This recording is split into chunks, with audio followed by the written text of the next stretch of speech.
Gentlemen, we're going to call the special meeting for December 17th, 2015 to order and ask for a roll call, please. Board Member Tim Cheney. Here. Board Member Alana Miles. Here. Superintendent Dr. P.K. Diffenbaugh. Here. Board President Tom Jennings. Here. Board Vice President Dr. John Hill. Here. Board Member Dr. Betty Lusk. Here. Board Member Wendy Root Askew. Here. Board Member Deborah Grammerschwager. Thank you. Board, need a motion to adopt the agenda? Second. Moved by Mr. Cheney, seconded by Ms. Miles. Any discussion? All those in favor, please say aye. Aye. Opposed? Okay, motion carried unanimously. Pledge of Allegiance. Cresta.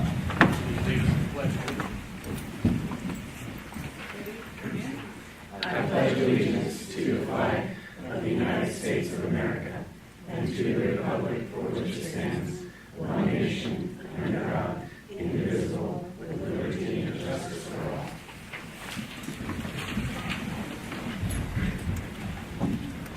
Thank you. Public comment. Members of the public wishing to address the Board of Education on matters within the jurisdiction of the Board of Education, but not on this agenda, may do so at this time. Is there anybody wishing to make public comment?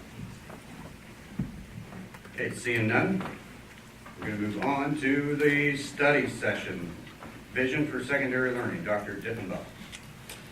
Mr. President, board members, this is a very exciting evening for us. I remember from, I think, my very first interview with the board, it was very clear that this board was not interested in just incremental improvement, but really was interested in dramatic improvement for students in the Monterey Peninsula. And over the last year and a half, we've been working extremely hard at creating the types of learning environments that our students need in order to excel.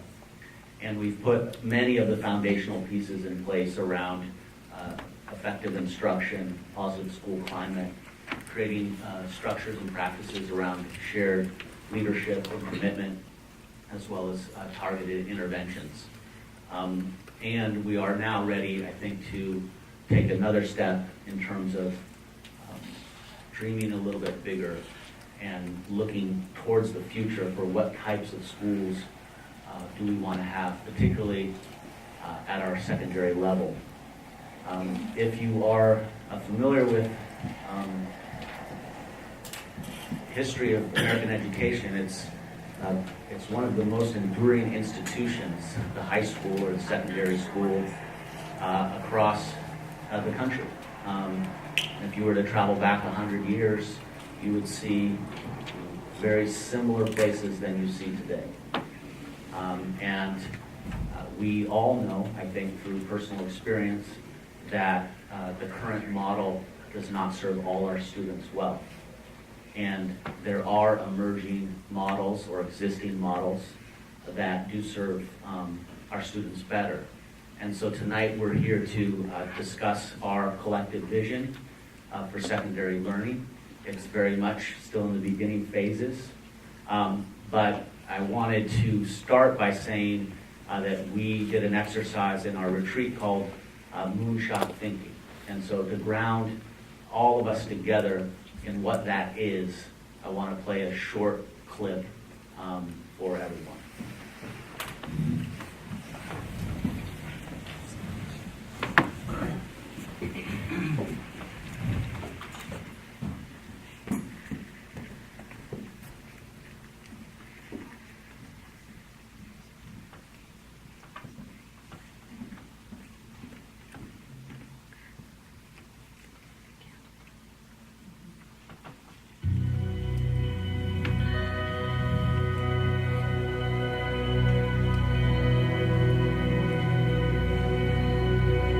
Moonshot is wonderful, inspirational, poetic, beautiful, involved great technical challenges, genuine heroism.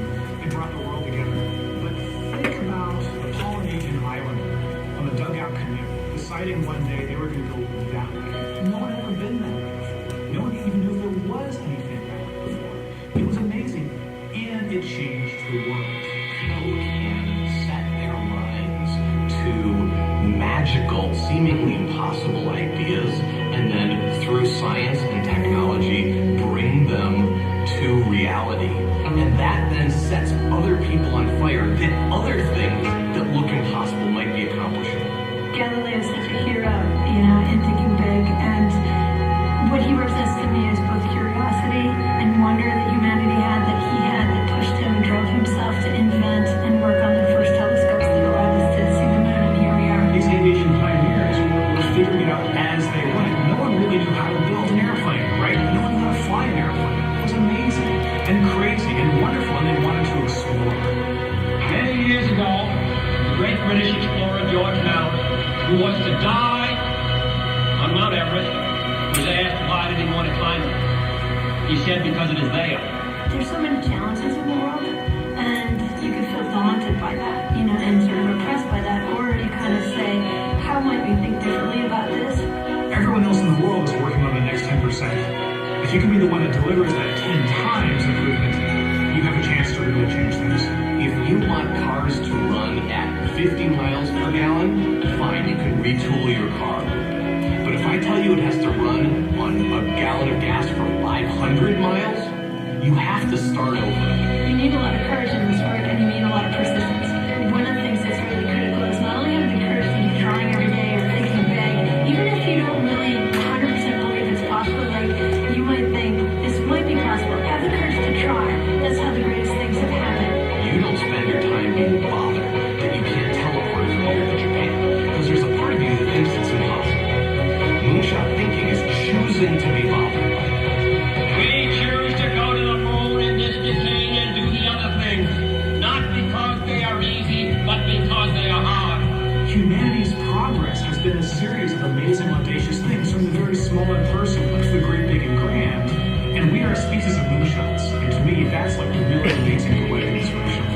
I think our ambitions are a glass ceiling on what we can accomplish.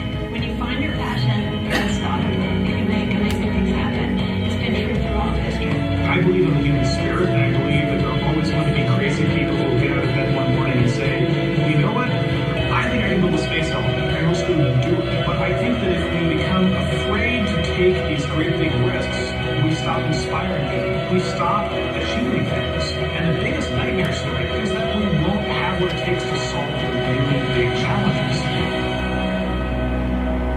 When Kennedy said that we would put a man on the moon, it's about the fact that he said we don't know how to do this yet, and we're gonna do it anyway. And that sense chills up everybody's spine. Because if that happens, what couldn't we do?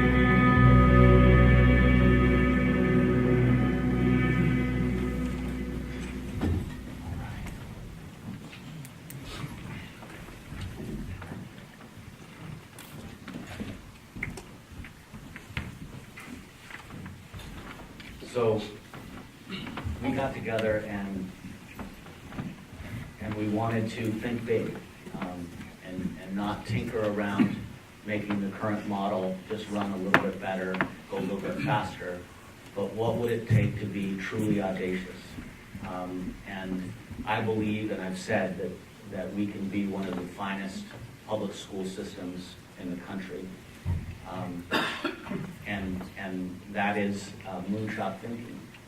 But I think we can get there, and I think tonight will be a step towards in that direction. So with that, I'll turn it over to Dr. Mary Perry Reed to begin our discussion on reimagining secondary education. Thank you, Dr. Diffenbaugh. Mr. President, Dr. Diffenbaugh, Board of Trustees, and also public, thank you so much for being with us tonight. In the beginning of the video, it said that never doubt that a small team of individuals can change the world. And as a secondary team, we are a small group of individuals who seeks to partner with all of our teachers, with our parents, with our board, in order to change our students' world. And so, as it indicates on the slide, we are not interested in incremental change that often leaves behind some of our students. We're interested in making a significant impact on the learning of all of our students, and we're excited to share with you this evening our thinking and our vision for doing that. We believe that we can do this by creating schools of choice. If you look at our 3 middle schools and our 4 high schools, we believe that we can, through the hard work of a strategic vision, smart programming, committed staff, and engaging students, we can create schools of choice that are attractive to all of the students we serve in our communities, regardless of their household income. And we are very motivated to deliver instructional systems that engage our highest performing students, as well as our underperforming students and everyone in between. As we thought about the kind of learning environment that we want for all of our secondary students, and also after talking with many of our students, we know that our students are interested in self-directed learning. They don't want to only do what they're told to do or told to learn, but have some autonomy and agency in their learning. Also, we're interested in cultivating student-centered classrooms where teachers are operating more as a guide on the side instead of a sage on the stage. And we have a lot of teachers who are amazing, hardworking, extremely intelligent, and we know that the best of our teachers know how to facilitate learning in a way that students have some choice and agency in how and what they're learning.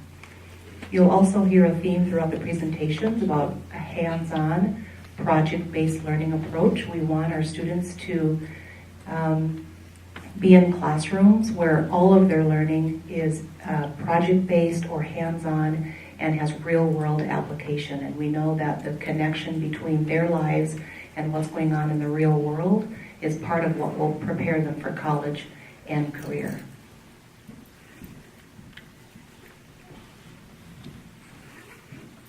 So one of the things we wanted to do this evening is help you understand how we arrived at today. Back on October 23, after visiting a few schools in the state of California, we decided to spend a whole day together thinking and envisioning how we could transform learning at our secondary school sites. So we're talking about students between grades 6 through adult school.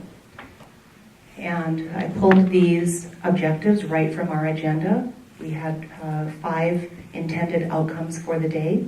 We wanted to develop our ability to function as a cohesive team. We wanted to strengthen our capacity to be thoughtful stewards of MPUSD's future, and we do see ourselves as a team of individuals who need to look out for the whole district and all of our 10,000 students. We wanted to identify aspirational visions for our secondary learning communities, and within that, analyze potential options that would fit within our current contexts, because we know we have to take current context into consideration, and then articulate key challenges, decision points, and next steps so that we can move toward what we think would be powerful for student learning. On that day, from 8 to 4, we did some team building. We watched the moonshot video, and I'll show you on the next slide the questions that began to prompt our thinking. We did independent and then team brainstorming within learning communities, and that led us to 2 hours of team visioning and 2 hours of identifying next steps.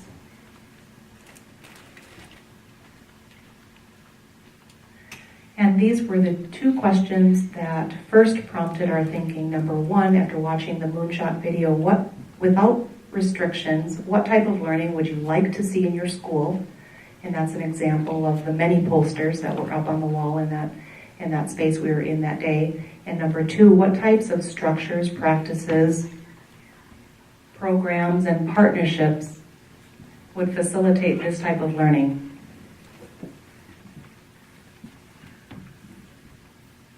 And then as we begin to hear from individual learning communities, we want to recognize that we have the complexity and also the beauty of a system where, as a district, we are a unified system of 12 elementary schools and charters and 7 secondary sites. However, we also know that each community has their distinct traditions, expectations, and we want to find a way to value both us as a unified system as well as our individual communities. So before we begin hearing from the learning communities, and how this will proceed today is after you hear from a couple members of Ed Services, we're going to hear from Seaside, and then Marina, and then Monterey, and then we're going to engage with the board and our public to see what ideas and questions folks have for moving forward. But before we hear from the sites and the visions that they are excited about and believe will empower students and transform learning, it's really important for us to let you know some of the things that are not going away, because these things are very, very important. And so first, I'd like Melanie to talk about AVID. Hi, I'm Melanie Grundy. I'm the District AVID Coordinator. As I'm sure you know, AVID is advancement via individual determination.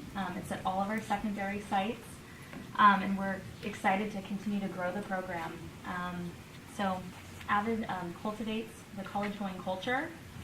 It supports our students in their rigorous learning, prepares teachers for school-wide engagement strategies. So we're hoping to train and coach all teachers on these strategies and help give access to all students.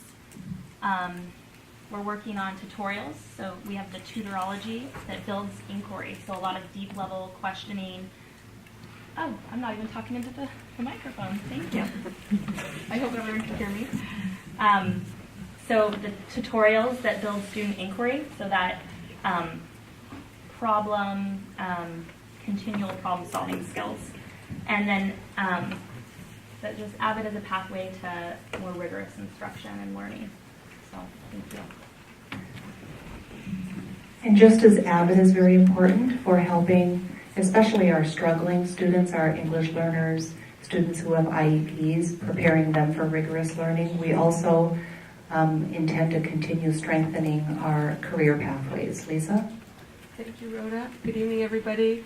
I'm happy to be here to represent the CTE, Career Technical Education work that is well established in Monterey Peninsula Unified School District, as well as is intended to continue.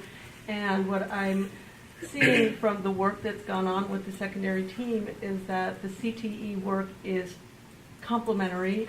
As much as it would enhance the plans that you're going to hear about tonight, the plans also enhance the direction that I see CTE going in over the next 6 years.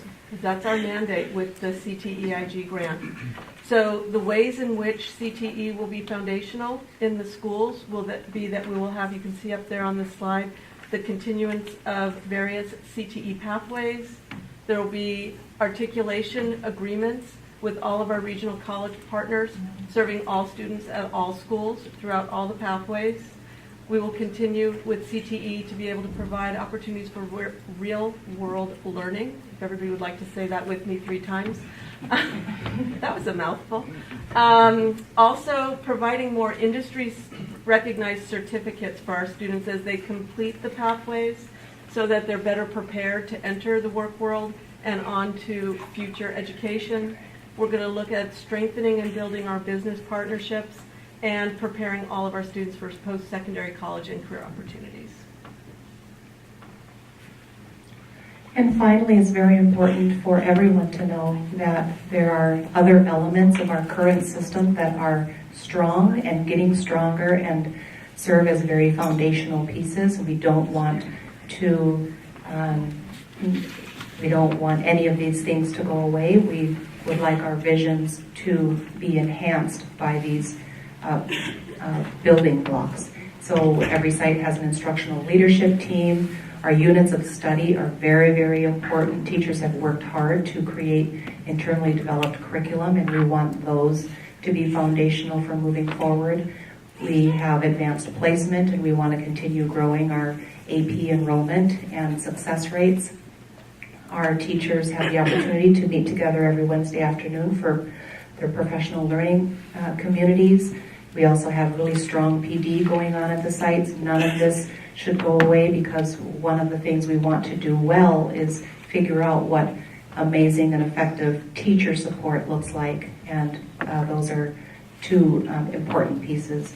And then, of course, we're building our effective instruction framework, and we intend to continue identifying what excellent instruction looks like in the classroom and how we can have all of our teachers utilizing those practices. And then we've talked a lot at board meetings about PBIS, strengthening our classroom and school cultures, and that will continue to remain intact. So it's so important for us to value and honor the work that we've engaged in to strengthen our system, and say that all of this continues to serve as foundational pieces. And now I believe it's time for us to hear from the individual learning communities.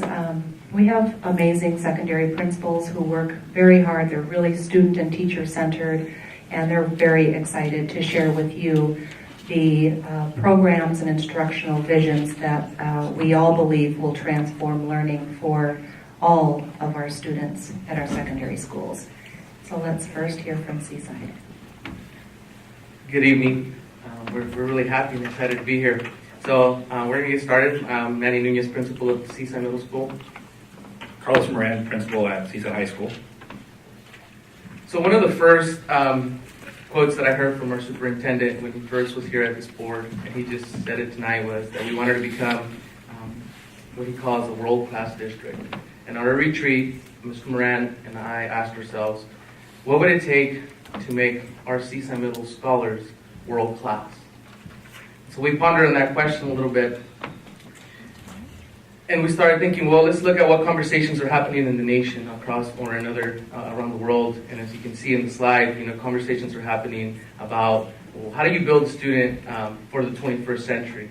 And so we started exploring that. And through that, we feel that we have a great opportunity at Seaside to create a rigorous, relevant, student-centered learning environment that's going to prepare all of our students for our 21st century. So we heard a similar story that students lack collaboration, they lack communication skills, they don't know how to work in teams, and they lack self-direction skills. And so we feel that it's our responsibility as leaders of our community to figure out how can we close that opportunity gap and make sure that all of our students have those skills.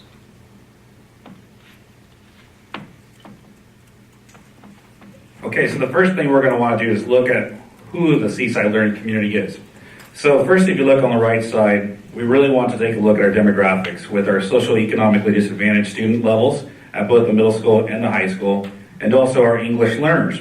And the programs that we're going to be talking about really target these two students amongst all of our students. Then we looked at who we are school-wide in terms of our school culture. And we have a positive school culture both at the middle school and the high school, a philosophy of shared leadership, and then also this urgency of going from good to great. We feel both our schools are really good at this time, but we can become great schools, and now that's what we're going to be talking about as we move forward in this presentation.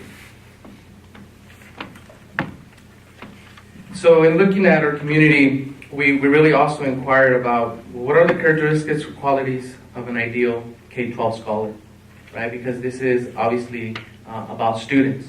And the Buck Institute does a lot of workshops around the world, and when they ask businessmen, teachers, educators,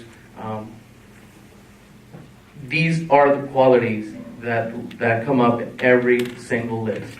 We want critical thinkers, effective communicators, problem solvers, confident individuals, accountable, responsible, collaborative.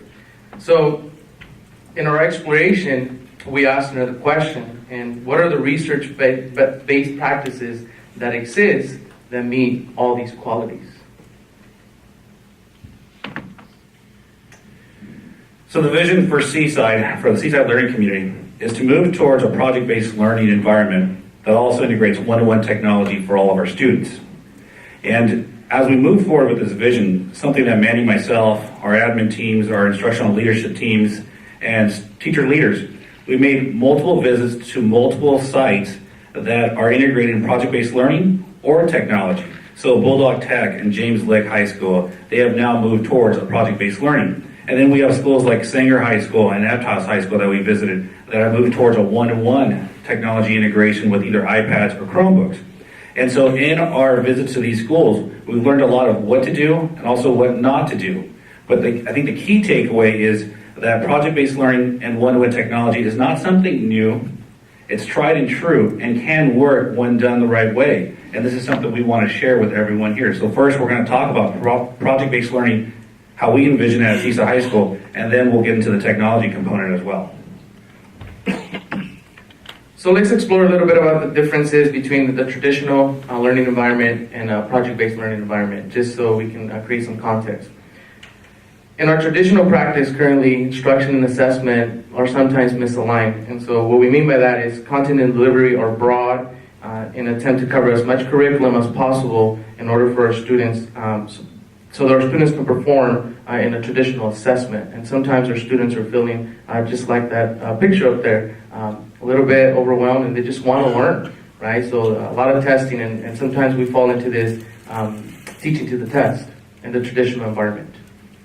While in a project-based learning environment, we want students to deal with real-world challenges, to find a way to connect the students' lives to relevant experiences that's going on in the classroom.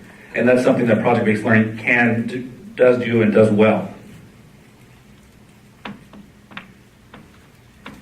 And in a traditional model, most of the time, investigations are teacher-led, and we tend to lose the student role. Like, where does the student play and when it comes to what they want to learn? You know, and so one of the things about a traditional model is we're always looking for the one right answer. In a PBL approach, it's going to be student-centered, and students are looking at problems that have multiple correct answers. There's no one right answer. And they can take a variety of different forms, like dealing with the environment. At one of our school sites, they were talking about the pros and cons of a mining company coming in and working on the environment, and teams had to decide whether that was a positive or negative. And in our environment, that we could take a look at, for our students, in the same capacity, something like Monterey Downs, whether it's going to be positive or negative, but students are going to be able to do research and really come up with their own ideas as to how that can impact both the environment, politically, and economically. And in a traditional environment, there are structures in place that determine learning opportunities for students. And so at times, like Dr. Murphy Reed mentioned, the teacher is more leading the role instead of being a facilitator. And as teachers move towards the role of being the facilitator, it really allows for students to have collaboration. And I'll give you an example. Just today, over the last week, we as a secondary admin team have been working on this presentation. And so at about 4 o'clock, I went on to Google Doc to see the presentation. And lo and behold, there's 8 of us editing this document all at the same time. You want to talk about real life experiences? There we were today, 4 o'clock, editing this presentation as we prepared for you. And so to me, that's a real life experience that I experienced just today. Just imagine if our students could experience that on a day-to-day basis in their own classrooms. How exciting would that be? So now that we focused on traditional and project-based learning, we want to take your attention to what are the essentials of project-based learning. So project-based learning is not just about doing projects. I think there's a misconception there when you hear projects, right? So students and teachers really have an opportunity to explore deeper learning and dig deeper into what really true Common Core is. Inside a project, and then we follow that wheel, and there is a process that helps the students be successful. And it begins with a driving question or a challenge, right? What is it that we want to really figure out? And then it leads to the students need to know. Like, why do we need to know this? And then we have engagement there. When we have students asking us, why do we need to know this? And how is this going to apply to my real life? That's when we have engagement and interest. And in order to satisfy the need for student need to know, we guide them through inquiry and innovation. And then obviously, that requires 21st century skills. A key component is communication, which we see in student voice. If our students are able to communicate effectively why this is important, then we have a win-win situation there. As in the real world, problems are solved through feedback and revision and iterations, not all at once. which leads to a growth mindset. And that's what we want to establish not only in our teachers, but also as us as leaders as well as students. And then the possible culmination of the project are endless. One of our visits, like Mr. Moran here, my colleague mentioned, the students were preparing a presentation that they were going to take to the county board, which is amazing. And they were going to prepare it and deliver it about the pros and cons about the water company coming into the park. So that was really, really exciting. So project-based learning not only provides opportunities for students to build their skills, and it also, like I mentioned earlier, all the qualities that we want in a scholar are met through PBL. Okay, so as we transition now to the technology component of our vision, one-to-one computer environment, what does that mean? Well, we've seen a lot of models out there, and I think Jim Collins his quote has it just right. Technology alone never holds the key to success. However, when used right, technology is an essential driver in accelerating forward momentum. And I take this back to who we are as a Seaside Learning Community with a high percentage of socially economically disadvantaged students and high EL students. If there's a way to increase the engagement level of our students with project-based learning, and then the essential driver is technology, what if we provided every one of our students with a Chromebook that they then could take home? Imagine what that could do for the families and the lives, because now learning never stops. It doesn't just stop at 8 to 3 and then when they go home. No, learning is occurring at home as well. And we also have this moral imperative for students, for our students in the Seaside community. A question I ask everyone is, what percentage of our students have a working computer in their home right now? And of those students that do have a working computer, how many of those, what percentage of those computers were purchased in the last 4 years? Because as we know, technology, although I buy a laptop today, within 4 years, it's no longer relevant. It's obsolete. So let's find a way to give all of our students the most up-to-date technology and then take it home. Because it's not only going to impact the middle school students or the high school students, that piece of technology will also help the elementary students in our learning community.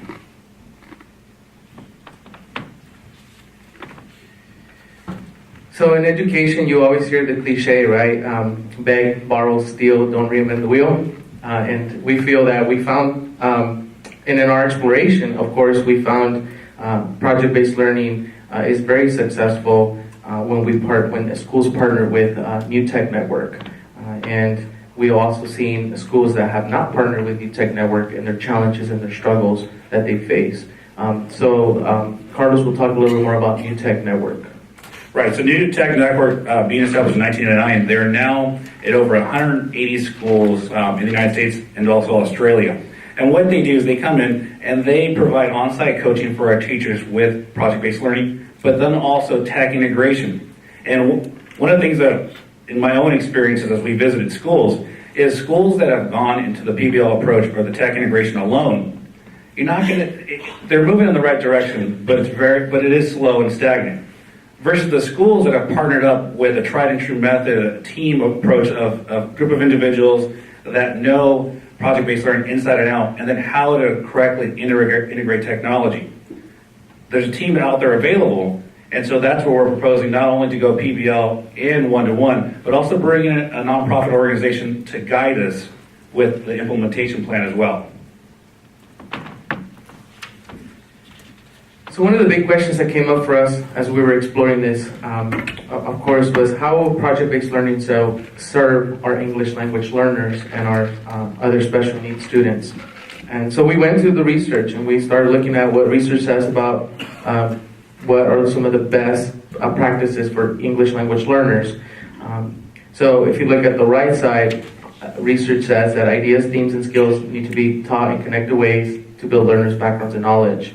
It also says that we need to use language in meaningful and purposeful ways. And lastly, the learning needs to be social, it needs to be scaffolded and interactive through discourse.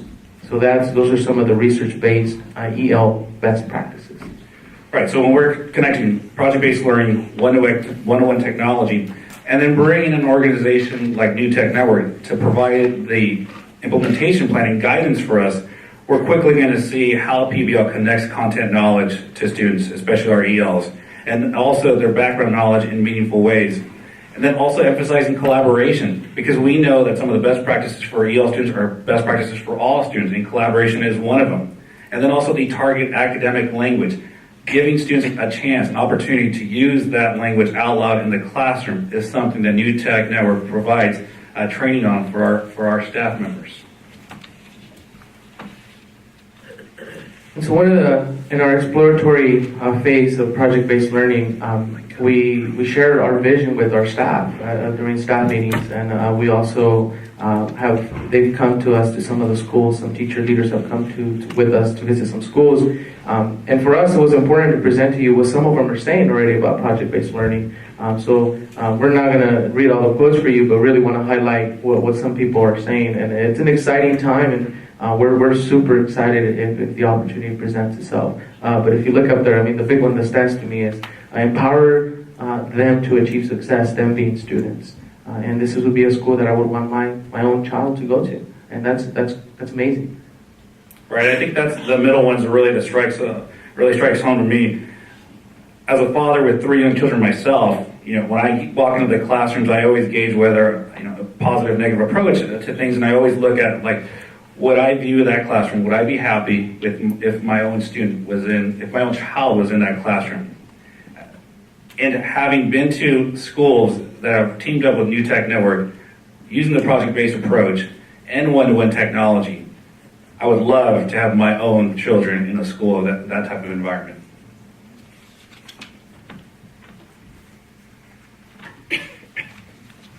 So we understand that there's a lot of work when we do something like this, and we have very committed individuals willing to do the work. So here are some proposed next steps that we have. One of us engagement of our stakeholders, which are parents and our students, continue to work together with our teachers. Those are key next steps that need to be in place. And then in terms of the partnership with New Tech, we have to be upfront with everyone. There is going to be a cost with this as well because of the professional development opportunities that exist.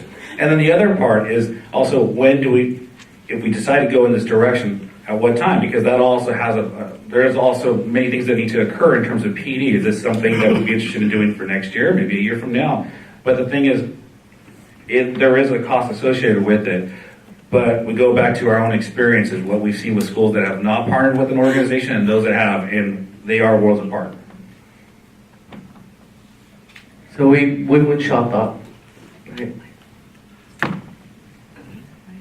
All right, at this time, I want to acknowledge that there's a lot of note-taking in the room, which is excellent. There will be an opportunity at the end of the 4 presentations for board members and the public to engage with each other first and then to share with us your ideas and questions, because we'd like to have a dialogue. I'd like to thank Carlos and Manny for presenting their vision for Seaside Community, and also in the Seaside Community is Principal Crawford, so he is going to go next. And this was an oversight completely on my part. I think we're sharing with you the PowerPoint, and I'm sorry that you didn't have it before now. Hi, good evening. I am very excited to be here. I'm certainly a little nervous, but very excited. I'm actually a product of MPUSD, started in first grade in Monte Vista, made my way all the way through wonderful Monterey High School, and throughout the years have had the luck to work in all of the different learning communities. So I've worked, started out as a substitute teacher, and I'm really thrilled to be in this position right now. And I think that that range of experience has given me great insight into each of the learning communities, and I feel very privileged to be in a place where I get to work with all of my secondary colleagues pretty much on a daily, if not weekly basis. So again, just really excited to be here and tell you more about Central Coast High School. So similarly, I want to start by telling you a little bit about who our students are. First and foremost, our students are wonderful young people with amazing potential who have faced and overcome significant life challenges. We also, and within those life challenges, some of our students also are historically disengaged. They're historically not successful at school. They have part-time jobs. Some of them are severely credit deficient. Some of them are young mothers and fathers, and some of them simply have had issues coming to school. to give you kind of more of an idea about some of the unique needs of some of the students at Central Coast High School, I wanted to just tell you a little bit more about two students in particular. So one student, we'll call him Joe. So Joe is a junior. He has been in and out of juvenile hall since middle school, and currently is on probation. He, at the moment, is a junior with 60 credits. Those of you who remember our graduation requirements, 230 credits. His cumulative GPA is a 1.0. He needs a 2.0 to graduate. Generally, our students earn 35 credits per semester. They can earn more with our computer-based learning system, but as you can see, Joe has a long way to go, and we need to support him on his path. Another young lady, we'll call her Jane. Jane is a senior. She has a 2-year-old child and is currently working part-time, living with her boyfriend at her boyfriend's house and earning money so that she can pay the rent that her boyfriend's family is charging them. She's doing a great job, but obviously needs a lot of support as well to make sure she gets to graduation, making sure she's doing her work. And again, while this is not every single student at Central Coast High School, there are students in these situations, and we just want you to understand that, again, we have very unique needs with our students. So I wanted to kind of start with also kind of what we're proud of and what we're doing well. So Central Coast is doing a great job of graduating students. Being this is my first year, I can take no credit for that, but we can recognize Mr. Nunez for all of his wonderful work. Central Coast has been doing great in terms of taking students who are far behind and getting them a high school diploma. We're proud of our class sizes. Our average class size is 10 students. The state recommends around 15, and we're under that. We've got a great partnership with MPC. We took a great field trip there a couple weeks ago where the students got their foot into the door. We've got a great partnership with the Naval Postgraduate School where graduate students who are Marines come and mentor and tutor our students. We're working with our very own Monterey Adult School to provide concurrent enrollment and credit recovery for our students. And we're excited about a new partnership with the Village Project out of Seaside, where we've got a full-time family service specialist providing support for our students.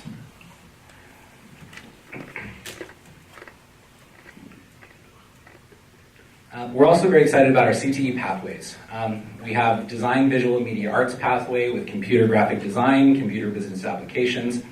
We've also got a patient care pathway with health careers classes and a medical assisting class that we are currently developing as well. Those of you who may not know, we are Alt Ed Basketball League champions, which we are also very proud of as well, coached by our very own campus monitor. And we've been doing some work with restorative justice, and we're really proud of the fact that we've been able to reduce out-of-school suspensions by 77% over last year. So we're really excited about that. We know that we're doing well.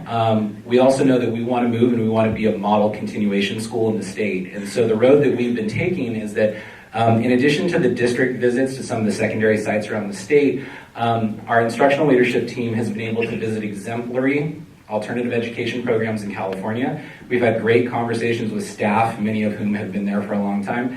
And probably most importantly, we've been able to talk to our students as well. So what our ILT has seen, we visited some great sites, and I'll just kind of provide you with some of the highlights because it was really inspiring for us. So we visited Rancho Cielo, which is in Salinas. This organization provides education for students who are on probation or off probation. One of the things they're well known for is their Drum and Culinary Institute, which provides these students with high school education, but also a very hands-on culinary experience where essentially they become expert chefs. They run a 4-star restaurant out of their facilities in Salinas, and the students actually go out and cater in the community. They're well known to the point where the director of their program was telling them that restaurants and hotels from Monterey consistently call them when they need students to give jobs to. So we're out there saying, that needs to be us. They also have a great construction academy that students get their high school diploma. They learn solar technology and construction, and are actually partnered with the city of Salinas to do sidewalk work and get city contracts to do that. We also visited Santa Cruz County Office of Education. They boast they boast 18 different programs serving students of different populations and different needs. They're schools of choice, so the students know that they're looking for a different type of environment and a different program. One of their programs, a highlight, is that the students actually have a wood shop where they build boats, they restore old boats, and they sail them out on the ocean. Additionally, one of their programs also boasts a culinary class where the students in their culinary class, for break and lunch, these students are making nutritious food for their classmates with organically grown food on site. So learning a great number of skills there. We also visited a continuation school in Santa Cruz, Costa Noa, which had a great flexible schedule, multiple opportunities for students to earn credits. In Atascadero, we found a school that was a school of choice. It was a school of choice that boasted a modified schedule, various ways to recover credits, and a project-based learning approach in one of their classes where students actually partnered with a coffee company, and the students essentially ran their own coffee business. So the students on a weekly basis were going out to the community, selling coffee, advertising, and really engaged. They also actually had a career class where they learned skills, and the students received paid job placements. So not only did they learn how to get jobs, but they were actually given jobs and paid while doing that. In talking with our staff, we had some great conversations, and in terms of what they would like to see, they talked about more hands-on learning, project-based learning, students out in the community working and learning, a continued focus on positive school climate, keeping our class sizes small, concurrent enrollment at MPC, flexible student schedules, and different ways for students to recover credits besides our APEX system, which is essentially an online program where students can recover credits. Also, we had a great chance to talk with our students, and I wanted to show you just a really brief clip about what our students had to say.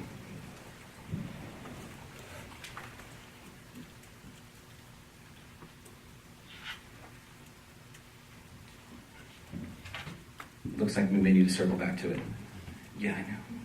I assure you, it's a wonderful video, and maybe towards the end, I will actually maybe be able to pull it up because I really would like you to see it.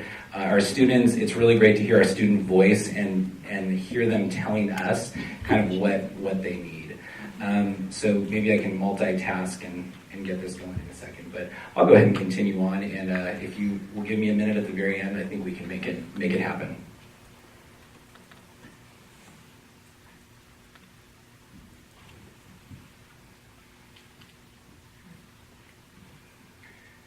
So what would be really powerful for our students? Imagine if we moved from a continuation school to an alternative education school of choice with different paths to success.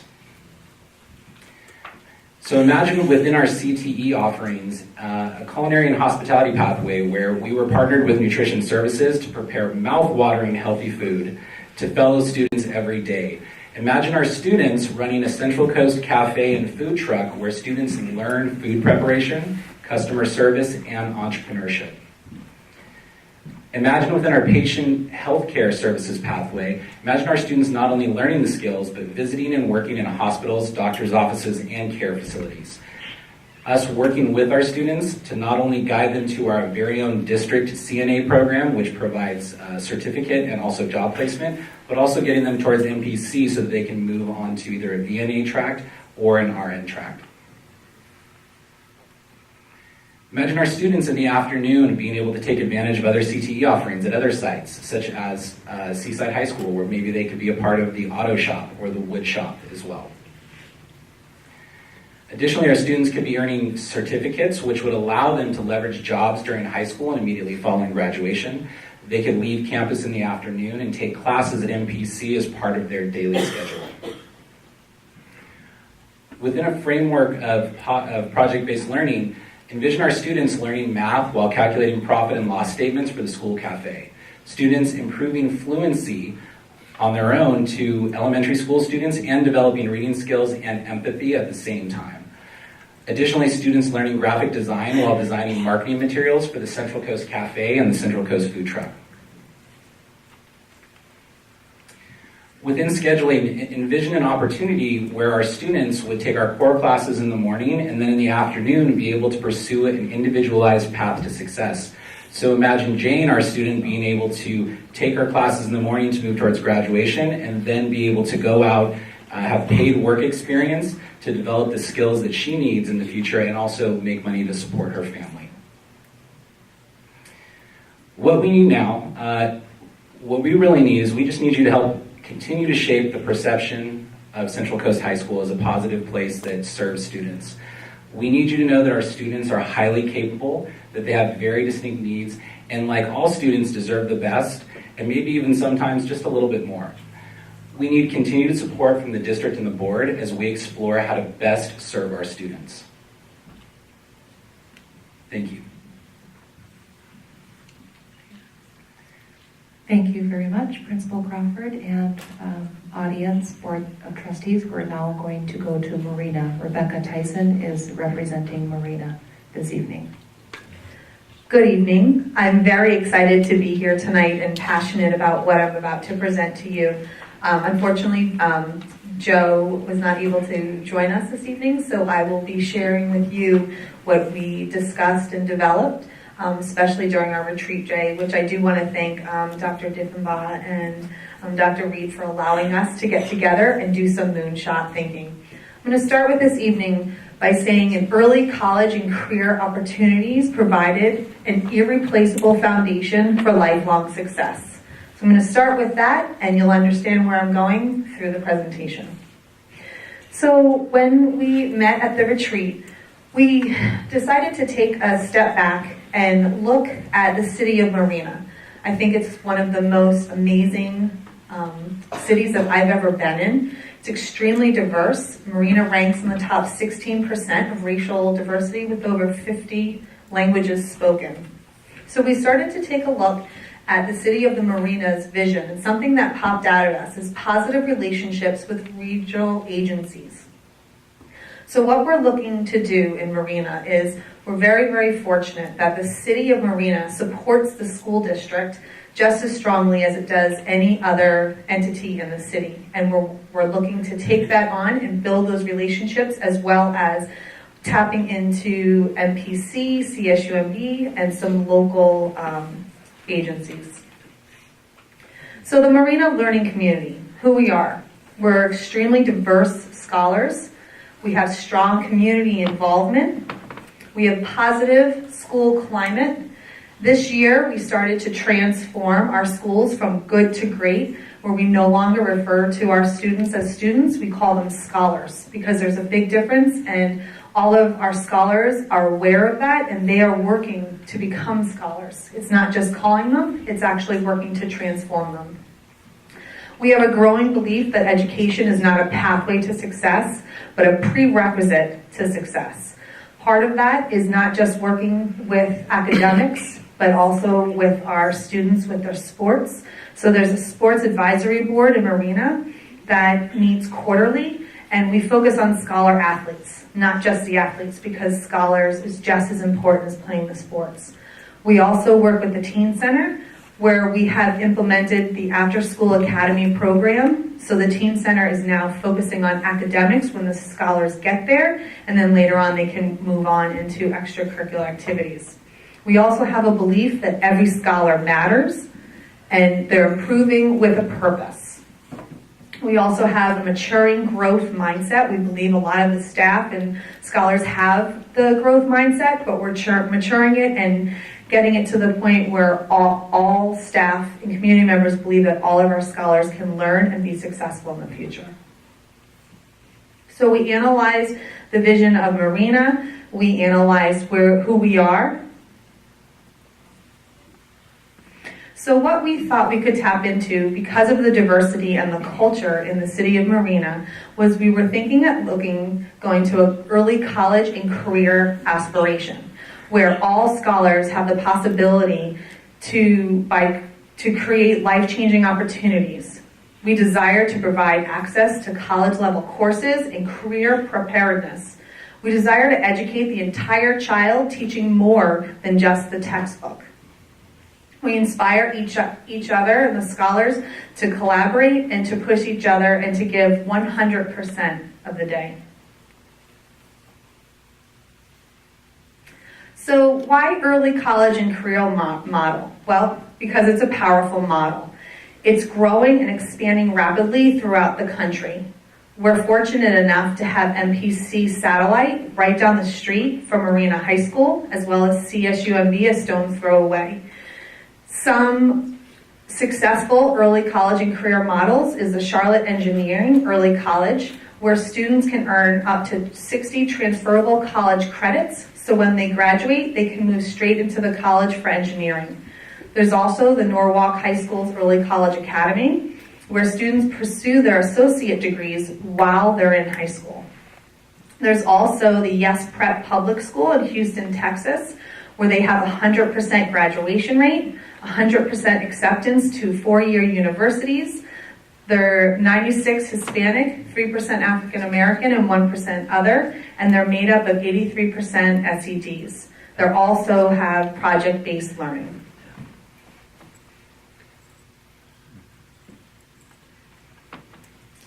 So continuing on why the early college and career model is a powerful model, the scholars can start to earn college credit and career experience while in a smaller, more supportive environment.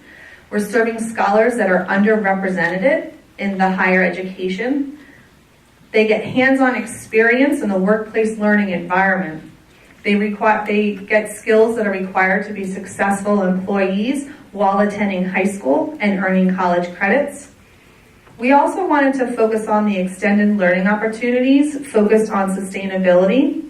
At Los Arboles, as you know, we have a teacher that focuses on sustainability on the campus, and we're looking to drive that into the high school, and that's through our partnerships with the Monterey Bay Aquarium, the Return of the Natives, also our Marina PD cadets, where students, that would be part of the career model that they could focus on. So the early college success rates. When the scholars are in high school, they can experience rigorous coursework that leads to improve the outcomes. So scholars outperforming their peers nationwide by 90% of graduate from high school. The U.S. graduate rate is 79%, and then 30% of them earn an associate's degree or other post-secondary credential while in high school. So the differences between a traditional school setting and an early college and career setting. We're all very familiar with the typical high school, but the early college and career model, the high school is located near partners with the college campus, which is MPC and CSUMB. We have a culture of success designed with struggling students in mind. Scholars graduate with college credit and sometimes an associate's degree. We can work on getting college credit earned for free or low cost, and then all scholars are exposed to rigor. Okay, an early college and career experience can build confidence in our scholars. They'll be in a learning environment that's small and familiar because they'll be on campus. They're testing their abilities before application, which I think is extremely important. It's very scary to go out there into the workforce and not have gone through it before, so they'll be able to do that on campus. They're also providing avenues for early success, and it's a continued opportunity to take risks that lead to academic achievement. Resilience to overcome setbacks because they're in a supportive environment. Going to an early college and career experience, you can increase motivation because they're enrolled in courses that relate to real-world jobs. They're exposed to peers that are already on their way to attain a college education that emphasizes on envisioning that college is a possibility. And that is something that our EL students as well as our SED students will be able to see and attain by living it and experiencing it on campus. We're developing an academic and social skills necessary for college and career readiness. So at Marina, we're already started laying the foundation in our schools. We have the Gear Up program, which is a grant that paired up with University of Santa Cruz. Right now the cohort is 7th and 8th, so next year we'll be in the high school as well as the middle school.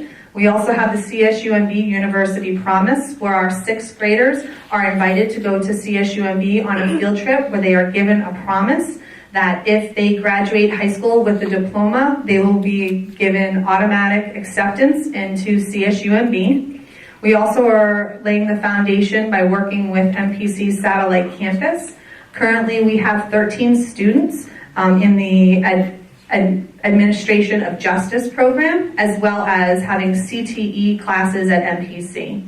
We also have AP classes that are at the high school, which are college preparatory classes, and we're looking at getting pre-AP courses at the middle school. And then we have AVID, which Melanie spoke about earlier, which is Advancement by Individual Determination. So the Marina Learning Community proposed steps. We are in the infancy stages of this, but what we're looking to do next is to engage the stakeholders to develop a vision. That would be the scholars, the families, the staff, the community members. We're looking at setting up weekly vision meetings. We're also looking at going to external visits, which is the Yes Prep Public School in Houston, Texas, or local early college and career designs in San Francisco. We also want to strengthen our relationships with the local colleges and universities, as well as local agencies such as MPC, CSUMB, Marina Police Department. And then we're going to be looking to register for early college conferences and summits. So I leave you again with early college and career opportunities provide an irreplaceable foundation for lifelong learning.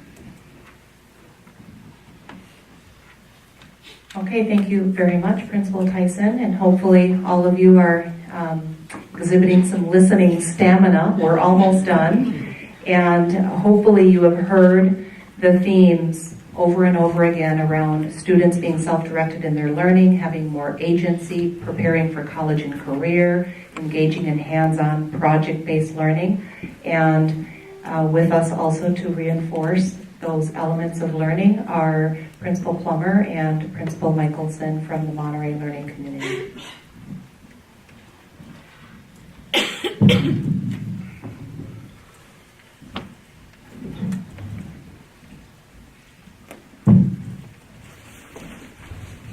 Good evening.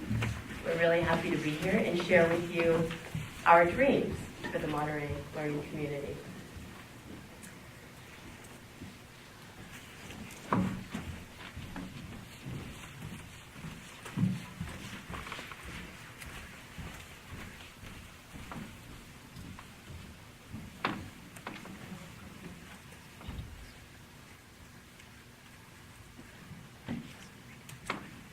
Who are we? We are many cultures. So our demographics, Monterey High, Hispanic population, 46.32%. We also want to bring your attention to our English language learners, 10% at Monterey High, and 48% socioeconomically disadvantaged. At Walter Colton, 58% Hispanic, 21.5% English language learners, and 68% socioeconomically disadvantaged.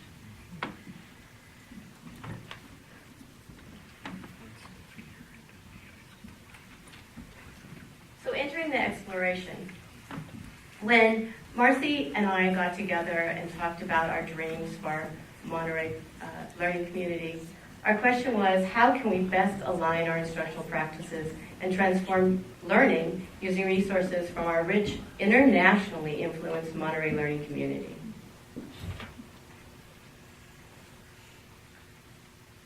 And so we went to see quite a few schools. Definitely, first of all, the International School of Monterey. And they are, I'm sure you know, elementary through 8th grade. And we were really excited about what we saw there. We've also visited Sanger High School in Sanger, California. Their focus is AVID, as Melanie talked about AVID, and they also have a strong PLC model of professional learning communities. We visited Bulldog Tech, with Seaside. And Marcy and Javier, her AP, both went to Nevada to see an IB program that has been established for a while, and they also saw a brand new International Baccalaureate program. And our plans are to visit Scotts Valley High School in February. They also have a high school that's an International Baccalaureate program.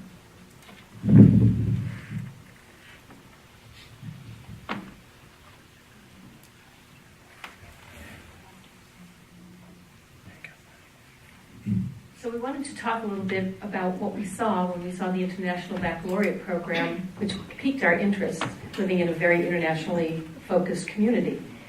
And the aim of the International Baccalaureate program is to develop internationally minded people who recognize their common humanity and shared guardianship of the planet.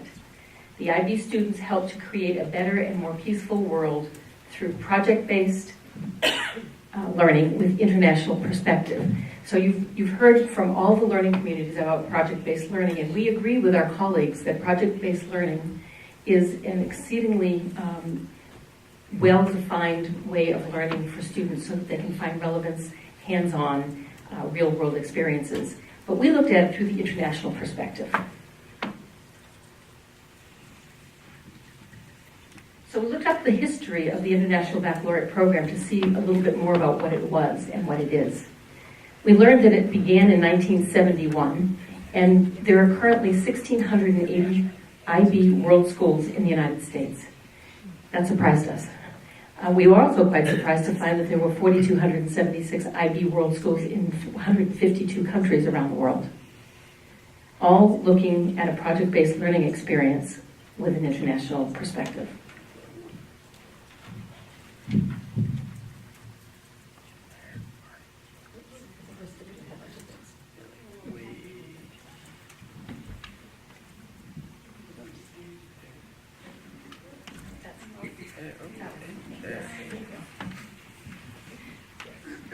So today's characteristics in our schools, many students grapple with how to make connections between their learning and their lives.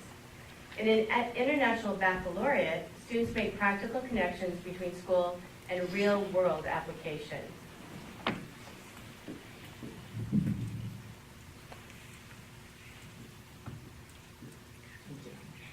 Again, today's emphasis, students tend to struggle to apply learning from one class to another. The common question, why am I learning this? And with the International Baccalaureate program, students engage in project-based learning cross-curricularly with an international emphasis so they have practical knowledge of how to practically use the information that they're learning from class to class.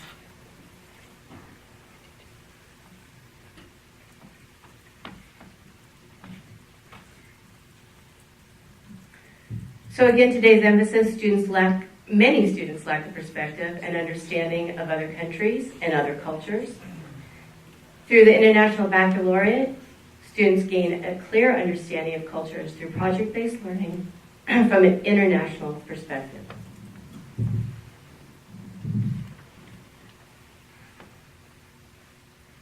So we wanted to look and see, since both communities have high levels of English language learner needs in our schools, how we're serving them now and how we can serve them even better. And through the International Baccalaureate programs, the International Baccalaureate subscribes to the inclusion and equity of access to IB programs. They subscribe to professional development strands that prepare teachers for language learning and IB teaching for our language learners.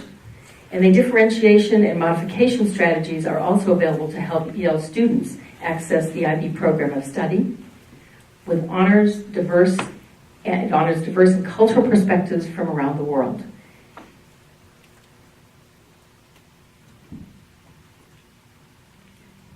So we wanted to figure out, now what? We want to transform our learning to empower students. So the International Baccalaureate program also has a middle years program. And the characteristics of that program that go from ages 11 to 16. So basically 6th grade through 10th grade.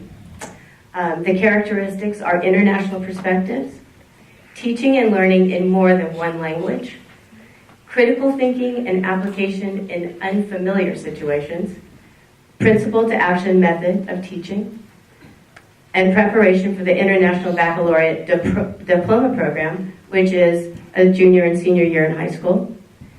And the middle years program supports Common Core and AVID strategies. And this is all done through project-based learning.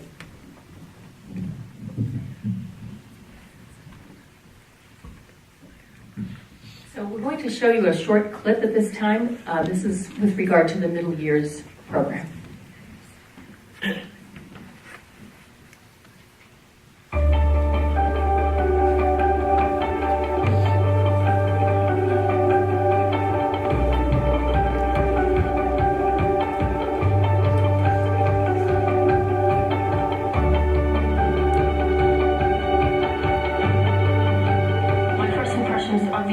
Were, wow, this isn't a traditional setting. This is a creative framework that allows students to engage with one another, engage with the teacher. The NYP allows the teacher to be more of a facilitator. And that I like. I like being able to go around, seeing the kids work together, helping themselves, helping each other. Really focuses on the person as an individual thinker, an individual learner, and somebody that is creating their own pathway. I love being able to nurture their individual strengths, and that's what the MYP does. I don't want the students to just think that science is science and art is art, and that's something that the MYP really nurtures. It nurtures that cross-collaboration. The main idea for MYP is we emphasize the holistic learning. We're not looking into how long the essay they can produce, but we're actually assessing their understanding and analyzing skills. The way we learn is different because we understand what we're learning, we don't memorize it. Porque se focaliza mucho en el proceso. Lo importante es el proceso de creación, el proceso de construcción, el proceso de adquisición de conocimiento. Además, se les hace siempre al final de los proyectos una reflexión. Our students are exposed to different parts of the world. Our students are then more globally aware and more prepared for the real world. The internationalism, the capacity to understand others, to put yourself in others' shoes and see different perspectives, something which is so crucial. And the knowledge that we are hopefully not only giving them the academic skills that they need, but really the life skills to be able to build on, to be able to take with them. En gros, à l'école, on apprend à travailler en groupe, à organiser, et du coup ça nous aidera pour notre futur. On pourra travailler avec des personnes qu'on n'aime pas forcément, et ensuite on pourra faire des grandes choses et améliorer le monde. And then we have the assessments that are used around the world that really put the stamp on the rigorous instruction. They're going out with the sensitivities to their role in the world. And the MYP provided them with some of the most valuable tools.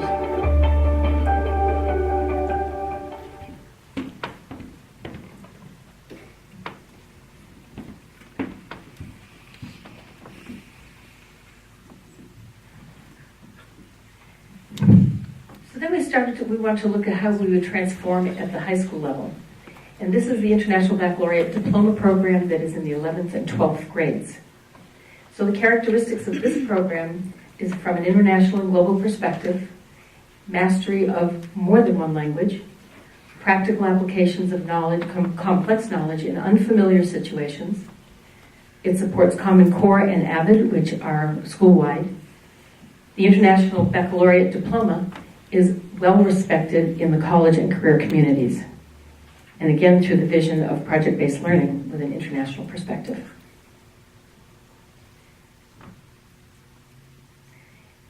So what does it look like? How does it fit into the current Monterey High School organization? Well, the Monterey High School organization is already a successful academy model that serves 40% of our students. And our students, who are part of our academic advisory committee, meet with me on a monthly basis. And one of the common discussions that we have is how to fit all of our students into a small learning environment so they can benefit as well as the 40% who belong to the academies. They want to know, how can we help our friends with the same experience that we're having? It provides students with another academy option to connect with a smaller group, and it provides staff with another academy option as well. That's one conversation we have with staff members is, how can I get into an academy? How can I get into a pathway? What's there for me? And it continues to support students in their endeavors towards college and career. I'm going to show you a little clip for the high school level. And if we could cut this off at about 3:20, that would be great.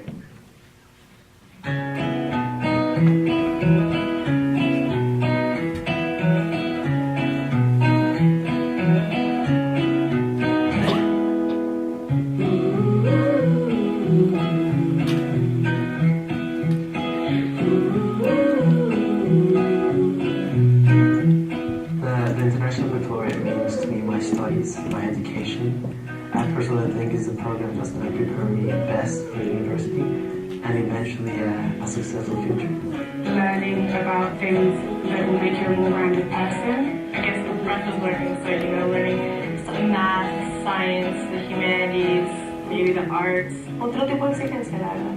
Porque, por ejemplo, en las pruebas uno estaba acostumbrado a que te preguntaran lo mismo que te habían enseñado.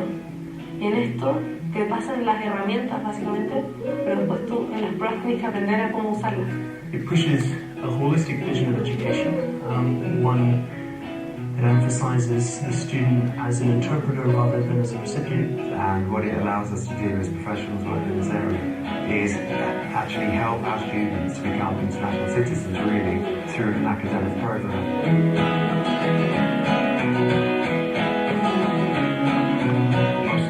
Part of the International Baccalaureate for me,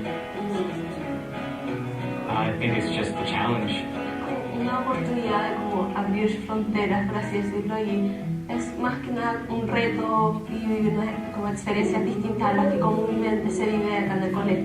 I think it's important for the program to have so many different elements, like the theory of knowledge, the creative action and service, and the extended essays, because it actually really helps the students at the university level by being creative in different formats. They can lend different skills to different subjects. Yes, I'm actually really excited about the extended essay. I'm going to do mine on Shakespeare. You choose any subject you want. It can be in any of the international baccalaureate subjects. Extended essay promotes a very high level of research, promotes intellectual discovery and creativity, and gives an opportunity to write on a topic that he wants or he's interested in. This extended essay is a mini thesis. It's a doctorate, but at the level of these children.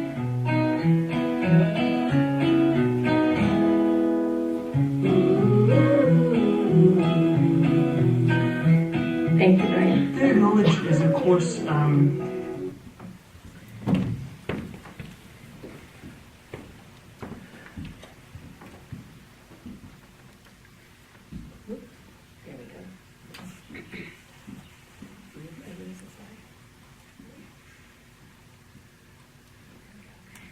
So we did a little bit of research about IB to find out how it impacts students even further. And what it does with our students is it helps them build confidence in managing their own learning by doing, connecting with the classroom to the larger world, developing an understanding of global challenges, and performing better in critical academic skills, and experiencing greater success in college and career. And one of the things that we really were thinking about is we have an untapped wealth of support in our community that we really have not tapped into at this time, and yet they are all around us. ISM is there, the International Defense Language Institute, and MIS is there. Everyone who is around us suggests that they would like to become partners with us, and we thought at this time, what a wonderful and rich environment it would be in our middle school and high school if we could do that.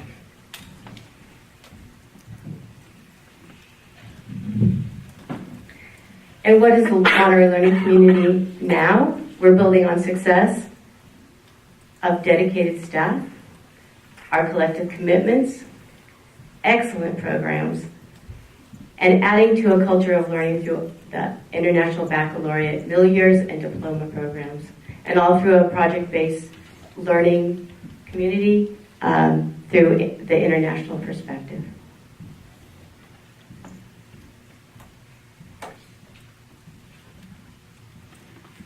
We wanted to let you know that that's who we are. That's what the learning community in Monterey is. It's a cross-curricular, cross-collaborative group of young people working together, and we would like to expand upon that in an international way. Thank you.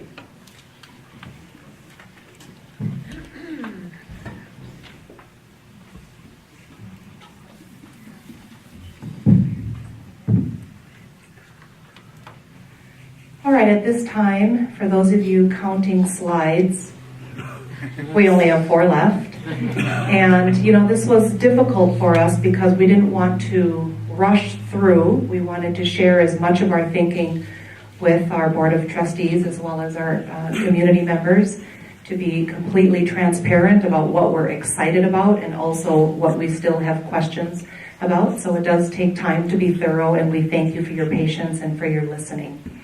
We are collectively acknowledging that there are a number of next steps that we need to look at and consider, including engaging with our various stakeholders, teachers, parents, students, community members, the business community. We need to engage in a feasibility study for each of these visions to determine what are the needs, what are the limitations, what are the capacities regarding students, teachers, facilities, costs, etc. We also recognize that we need board approval at a certain point to move forward because there are formal applications and costs that will need to be formally approved.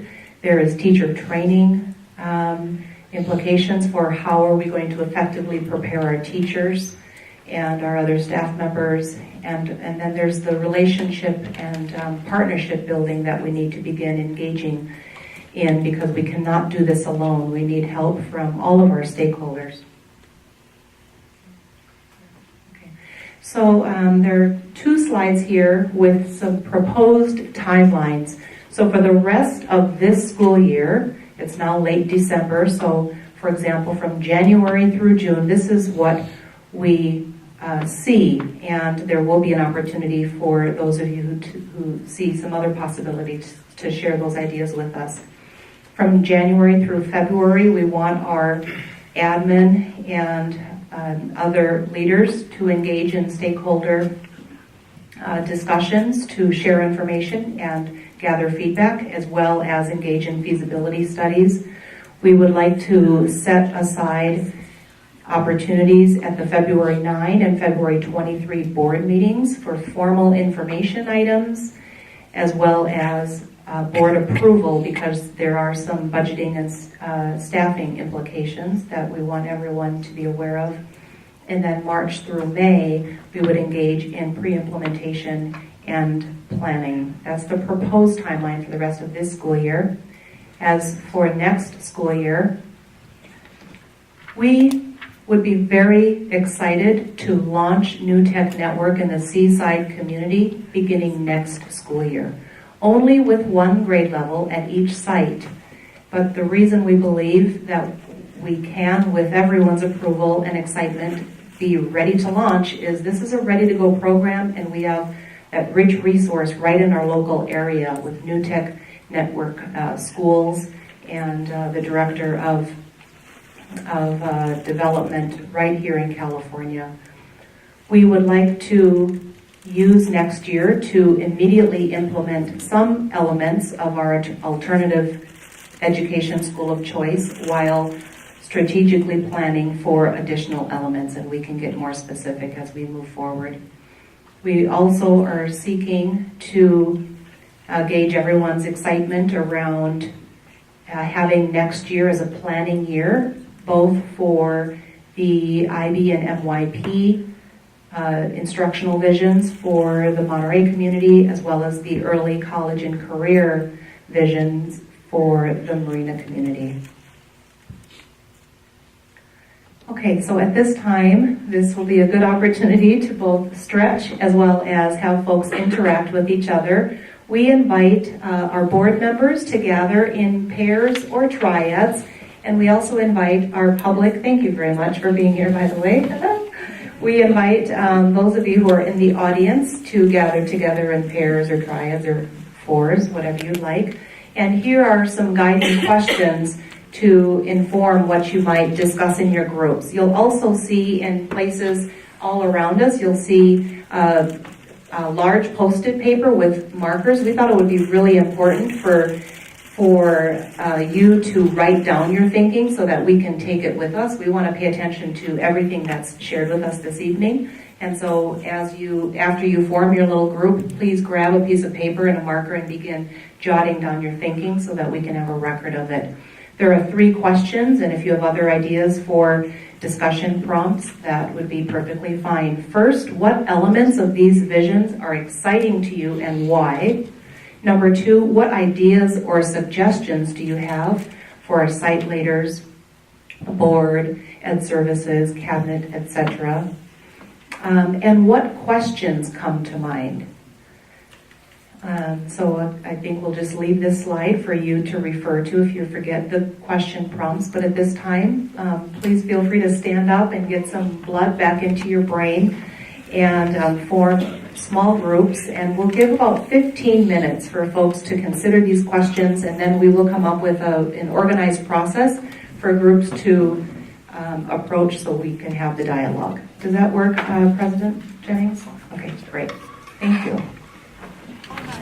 Okay, we're going to come back together, guys. Thank you. Now what I want to do is ask for questions from the board. But Bernie, I know we just asked a lot of questions to staff, but I think it's important.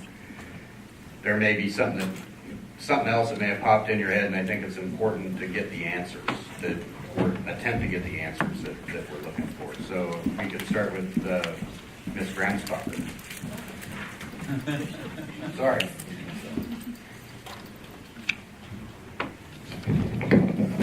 And also, if you could just kind of give your general reaction, what you kind of think of the different programs, that'd be great. Thank you very much, and I'm pleased to set the stage here. I think everybody's impressed, and we're very grateful for all the work that went into reviewing the models that are out there for different programs, so we have something to work from, with an idea of a realistic idea of success and what that will cost us in time and resources. And so one of the questions that I had with my group was for the Seaside community. I think it's great to envision that all of our students, starting with the freshman class, all have Chromebooks or laptops, but the facilities part, does the bandwidth that we currently have at Seaside High School support 400 freshmen logging onto the internet at the same time, as well as our administration that goes on a daily basis as well with our students? So that was one question. And then if our students are able to take the Chromebooks home, how can we guarantee that they have access to the internet when they go home? I know most of the families that are the students that I've worked with so far with the Cyber Patriot program do not have computers at home. So they don't have internet access. That's something we need to put into place as well. Okay, you have answers? Yeah, if you want to. Great. Well, I'll defer to Ryan on the first question of bandwidth to support 400 students all logging on at the same time. So currently, we would be able to handle that capacity as far as the first year, the freshman year, and the 8th grade year at the middle and high school. But actually, on the upcoming agenda, I'm going to be sharing with you some things that we're going out for federal funding for to bolster that, to make it even the technology at every school more robust, so we can handle that without an issue. That'll be coming up on the, I think, January 11th board meeting. I'll give you some information regarding that. But basically, we'll be adding extra wireless capacity, extra internet capacity at all the school sites, so that in every room, no matter throughout the campus, we would be able to handle 40 to 60 devices in pretty much any classroom. And then along with that, the extra bandwidth capacity to the internet. And I think the second part of that question was access at home. Another information item that I'll be bringing to the board, a project that I've been working on, is actually building out a private cellular network for the district.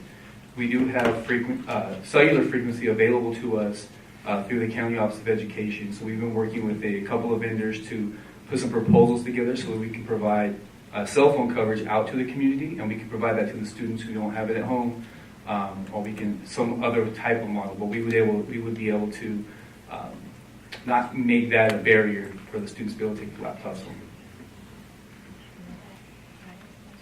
Yes, go ahead. Thank you, that's very encouraging. So the thought that comes to my mind is, would that cause a competition problem with our carriers like AT&T and Comcast? Would they be open to partnering with the school district to provide that coverage out in the community? And it would be a great partnership with the city of Seaside if we could actually extend that access to the internet to the whole city, so sort of shadowing what's been done in San Francisco. I think that would go a long ways to improving and building on the partnership that we have in the city, and looking towards also future general obligation bonds or other financing options that we may be looking at. That would be, I think, a win-win situation. Okay. And a lot of you had a follow-up to... Yes, a follow-up question related to what Ms. Ryan-Spocker was talking about. Has been a consideration as well, how would you handle and manage Chromebooks that are lost, broken, stolen, etc.? That's my question. We definitely have to, create policies around usage and make sure that it's we're very upfront with who's responsible should that happen. I think one thing that we did find at the schools that we visited was that that wasn't a very big issue for those schools.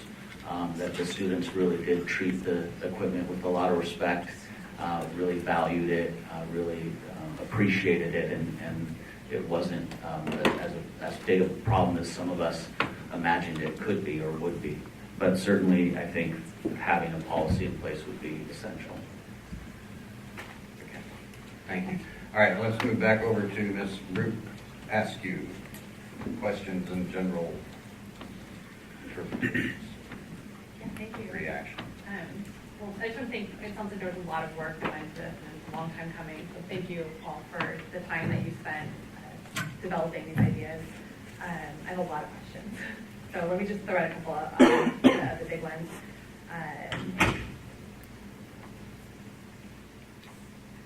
Project learning was a common theme. It sounded like throughout all three, and I understand that the Common Core and project-based learning kind of go hand in hand. But I don't totally quite grasp, I think, yet what that looks like different for a student who's going to school, what the current program looks like versus what a project-based learning environment looks like. So I'm still going to school, I'm still showing up to my period 1, and then going to period 2, and then going to period 3. Is that all remain the same, or how does that change with when you move to a common project-based learning environment?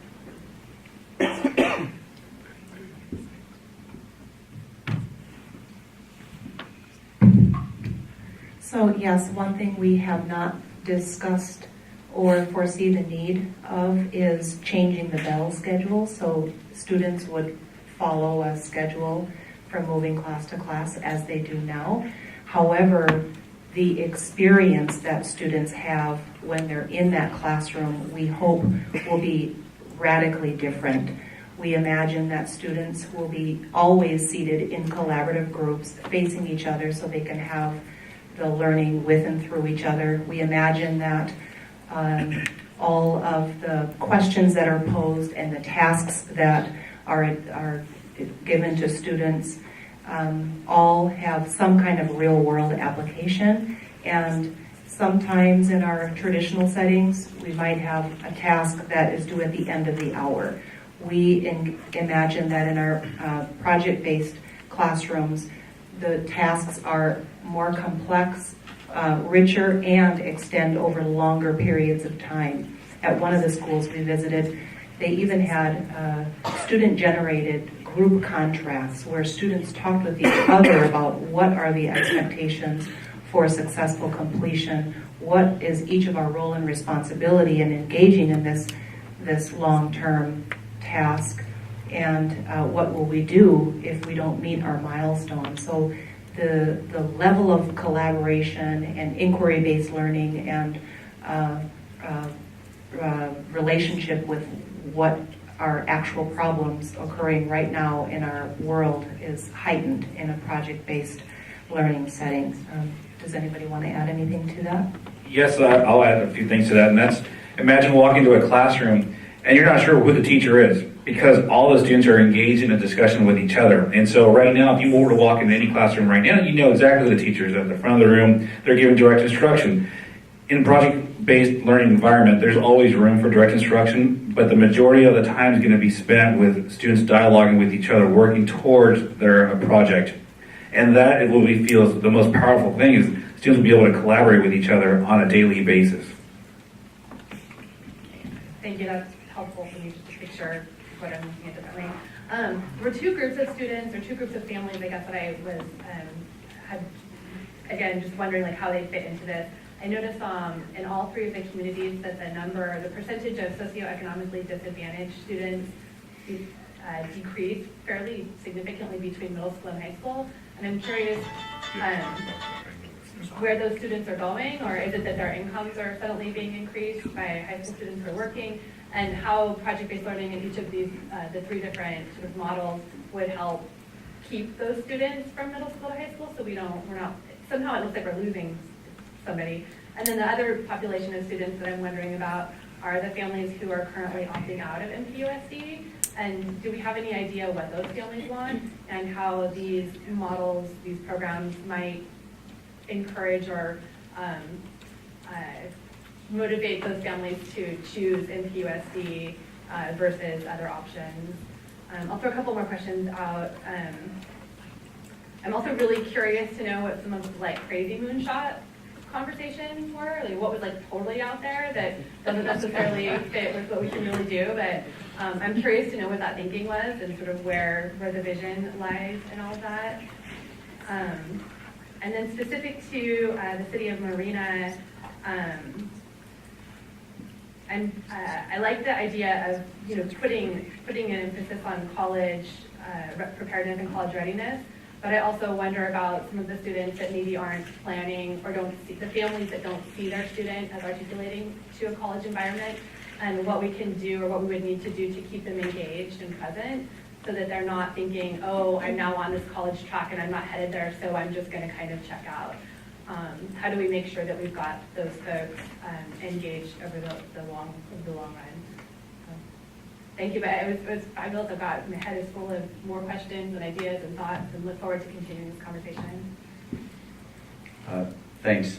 To answer the socioeconomically disadvantaged students, I don't know the exact answer to that. I do know from being a high school principal that many students do not fill out the application, that they don't feel comfortable, they don't want to be stigmatized. I don't know if that's happening here or to what degree, but I do know from personal experience that does happen. In terms of students opting out of MPUSD, I do think that the programs that we have, if done at a high level and high quality, will be very attractive to students who currently elect not to come to MPUSD. If you're looking at a rigorous early college, high school where you can achieve a AA degree upon graduation, I think that would be very enticing to families.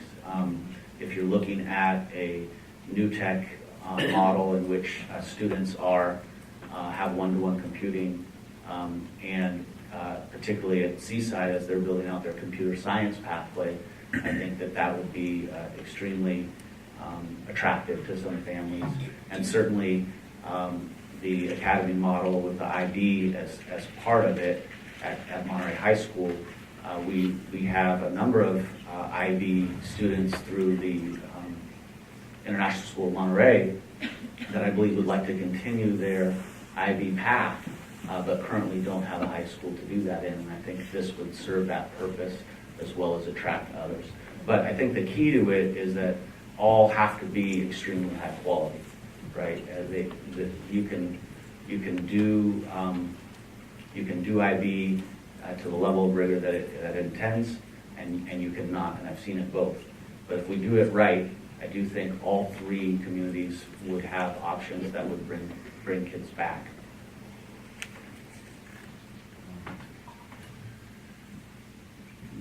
And then I think with the last question about our students that we serve in Marina, while we acknowledge that many of our students see themselves first as being career bound and less college bound, we don't want our environments to limit their options. We want to educate them, all of our students at high levels, so that upon graduation they have a choice. Wow, my mindset has really been shaped by this college-going culture that I've been a part of for 4 + 3, 7 years, and I think that I want to go to college, or you know what, I'm really focused on this career. I only need 2 years of college. Let me continue focusing on that. And so with the statistic that a minimum of 65% of our jobs in the future will require some education beyond high school, we do want to provide opportunities while kids are in high school to earn credits that equate to maybe 1 or hopefully 2 years of college learning. Okay, thank you. Dr. Lusk.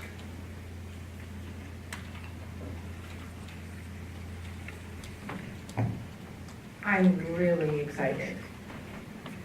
I like all of the proposals for each learning community. I have several questions. I got the answer to the question related to our high-performing students, our GATE students, advanced placement students.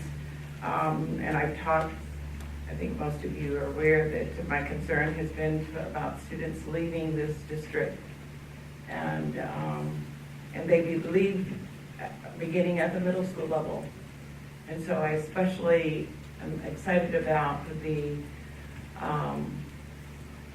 project learning, theory that will engage students of all ability levels, which is the key right now.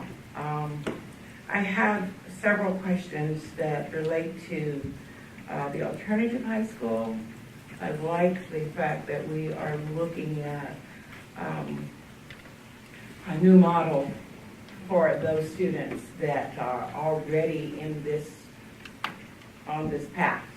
Those students that are just not performing and are now just kind of at a standstill. And my plea is that we will focus on the implementation of that concept immediately so that we can stop the bleeding as it relates to expelling students and having them go to the continuation or community day school and what have you. So that's kind of my spill. The question I have relates to, although we're providing these programs in each learning community, will students be able to transfer from the Marine Learning Community to Monterey if they are interested in the baccalaureate program as they do with the MPUSD program? Will that be an option for our students?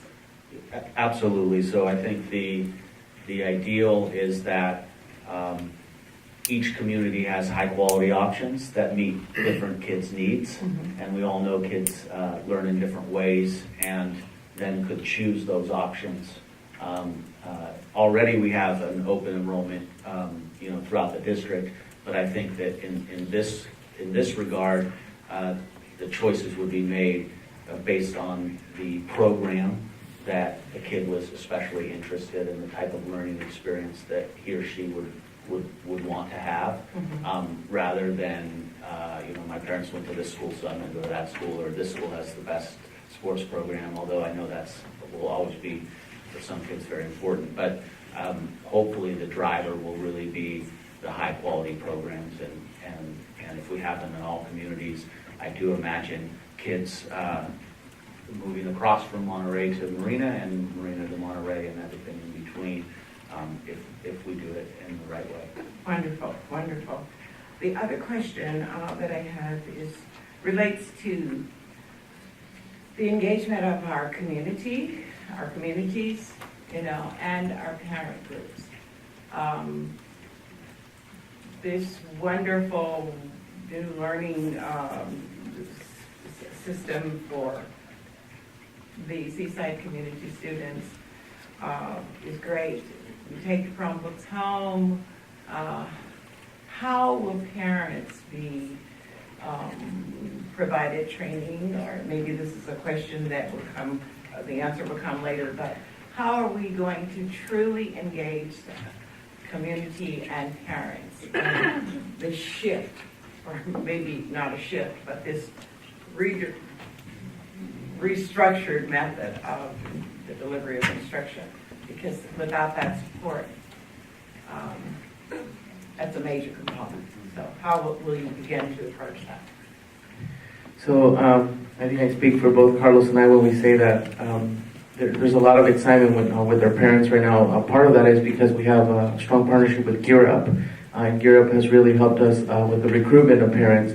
And so we've had conversations on how we roll this out, and we have just rolled out at Seaside Middle a parent university for our parents, where we're teaching them coping skills, not only that they need as parents, but also like technology and whatnot. So we would use some type of model like that, but we would also like to have probably several town hall meetings in our community to really discuss what project-based learning is and what does it mean when your child's going to get a computer to take home with them, and how is that going to what is that going to look like at home, and what is it going to look like in the classroom. I think we have to be very transparent about that, and also invite our parents to see what happens in the classroom.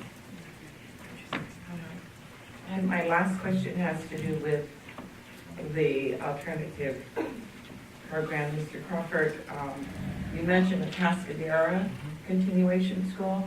Can you just kind of give us an overview of what a day in the life of a student would look like after visiting that school, and how you hope to see that make the shift for MPUSD? So how the day in the life of a student in Atascadero and how that might look here. So Atascadero had about 60 students. It was a continuation school. First and foremost, they were a school of choice, so students were choosing to be there. They knew about the program, they knew about a smaller learning environment, they knew about the project-based learning opportunities where the kids were running the coffee business, or they were getting the specialized college training. So in that environment, the students came from about 8:30 until 1, and then they had specialized periods in the afternoon where essentially the students who needed extra academic help or credit recovery would be able to work in even smaller groups with their teachers. Additionally, I think one of the biggest things is that they really worked on building a positive school climate. So it's not that they had, I think, the outstanding vocational programs that, for example, Rancho Cielo had, but they had a very welcoming culture, so where the students came in, they had excellent relationships with their teachers, they had rigorous curriculum, and they had a modified schedule that not only allowed students to get extra help at certain times, but separate classes where students were in the business, in the coffee business, they were getting math credit and math skills by applying it to their business. And so I think what that could look like here is kind of what the slide represented up there, which is essentially where we have morning classes where we're focused on core academics, an elective that truly engages our students. In the video, the kids talked a lot about they wanted art, they wanted more art, they wanted culinary, they wanted these things. So in the morning, being able to engage in these core subjects, as well as some credit recovery, and then in the afternoon, a truly individualized path. So for our students who know that they have an inkling to work on cars, we might talk to Principal Moran and say, hey, in the afternoon, can we ensure that we get some of our kids to access your program? Or in our culinary program, it would be ideal to have a Central Coast Cafe where these students are running a small business and we're serving coffee, food, to our community and essentially learning skills. And the students who are ready to begin with concurrent enrollment and really just need to feel what it's like to be at college can go to MPC, and it would be part of their day where they're earning back credits, but they're also starting to feel successful and starting to feel like a college student, which is something that for our students, because they haven't been historically successful, they're going to be able to be there, and it's going to start helping them build the momentum to get into graduation and beyond. Thank you very much. My closing comment is great job. I'm very excited about the vision for secondary learning. Dream the impossible, seek the unknown, achieve greatness. That's what we have to do now, and we have to do it, just knock it down and rebuild it. Okay, thank you. Thank you, Dr. Hill. You know, I think if we don't know how to do this yet, we're just going to have to do it anyway. Yeah. So, We don't. Well, I'm fortunate to be the fourth in line, so a lot of the best questions have already been taken. But there are some criteria that, as we have this conversation again in February, that you can rely on me asking. One is, as you talk about a rollout strategy, I'm going to be interested to hear about years 2, 3, 4, and 5. Because year 2 is not going to be doing year 1 again. Year 2 is going to be different, and year 3 is going to be different. So I'm expecting that as we work this through, that we understand that year 2, 3, 4, 5 are going to look different than the first one, and how that is and how that builds. So that'll be one of the things I'm looking for. Second thing I'm going to be looking for is how is it we bring military students into the program? And what kinds of accommodations need to be made across the board. I mean, wherever that takes you. But as military students who, word on the street is, often go elsewhere rather than come to our schools, what is it we're going to do differently with these programs so that they feel like this is someplace, by golly, I want to be? The next question I have is similar, and that has to do with the transitions of both the staff and the scholars over a period of time. So we're into the program 4 years, and now a student transfers here from, say, Gilroy. How does that work? And what are we doing for the students that are coming from other places and other backgrounds, and how do we weave them in, and what's the scaffolding we provide to ensure that they can be successful? The next one I would encourage you to think about, I have experience in this one. I used to work in what we called in the old days year-round school, where we had 4 tracks, and then we had kids who hopped tracks, and they would hop from one track to the next and back again. And I have horror stories, you believe. But so between 4 outstanding and secondary programs, we're going to have some kids who may want to hop back and forth between programs. So I'm expecting to see there's some kind of, again, of anticipation of how we do that. And so if a student who's been in not Seaside for a number of years suddenly in grade 9 wants to go to Seaside without having had the backgrounds of grade 6, 7, and 8, how does that take place? And similarly for teachers coming into the system, that if we hire a skilled teacher for somewhere else who's not been part of this kind of thinking and is hopefully coming here because we have it, we're also going to need to think about for how do we bring those teachers into the system so they can be successful. And then just a thought that went dancing through my head, because I'm kind of a money guy too. is if we took the amount of dollars that we project for ADA, and then all the new students who attend here, we set aside those new dollars, new ADA dollars, for launch costs and management costs. We can reward our successes. We can use it to reward our successes by having a kind of a funding stream that helps support the new programs as at least during a transition phase until we're fully rolled out. And that's, of course, on the assumption that we get back to a couple questions from my colleague's question about that student enrollment issue, which has been a millstone around our neck for a number of years.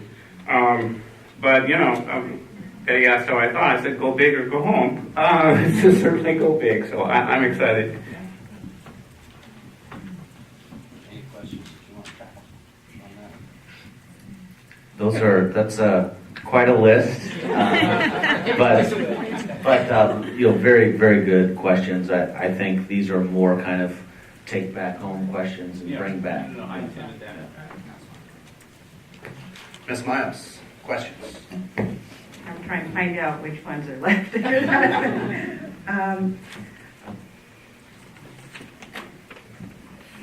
Regarding the New Tech Network, I may have missed something, but I was wondering a little bit more about how do you integrate and provide access to the curriculum for those students who have learning disabilities and the ELL, English Language Learners. I was wondering if someone could say a little bit more about that. And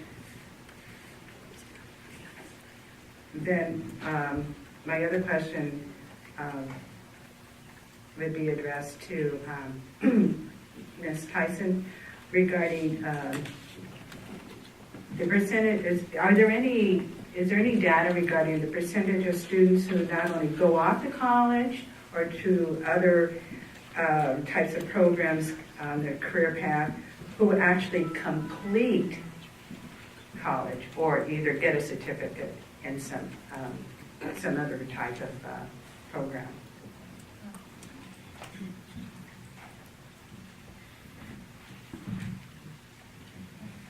We'll have Manny and Carlos address the first, and then Principal Tyson the second.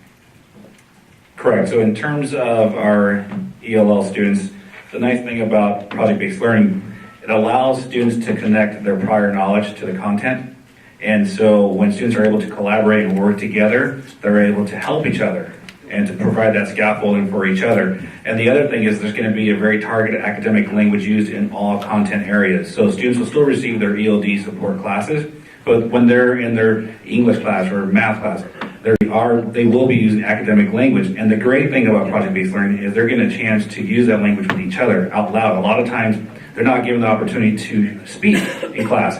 And part of project-based learning is to create not only projects, but then also communicate and share those with the students in your classrooms and also in the community. And things that we're seeing are, an example would be at a middle school class, they're creating fables. And then they're going to the elementary schools and they're reading the fables out loud to third graders. And so that buy-in by the community and them speaking the academic language only helps all students, specifically EL students. I was just wondering, and you also just mentioned about learning disability. Yeah, so our special ed students will still obviously be supported through the IEP process and our RSP teachers. So modifications will need to be made if needed. And I think the model that we have in place, and I know Dr. Shaw can probably speak to it, is something that we're working on improving. But our students will still receive that support. So that's one thing that we will not change. And that's not going to change. And just to piggyback off Carlos, we still have the Read 180, the English 3D. Those are all programs that are going to stay in place. We're not moving those in any direction, and that's the support that English language learners will get. Thank you.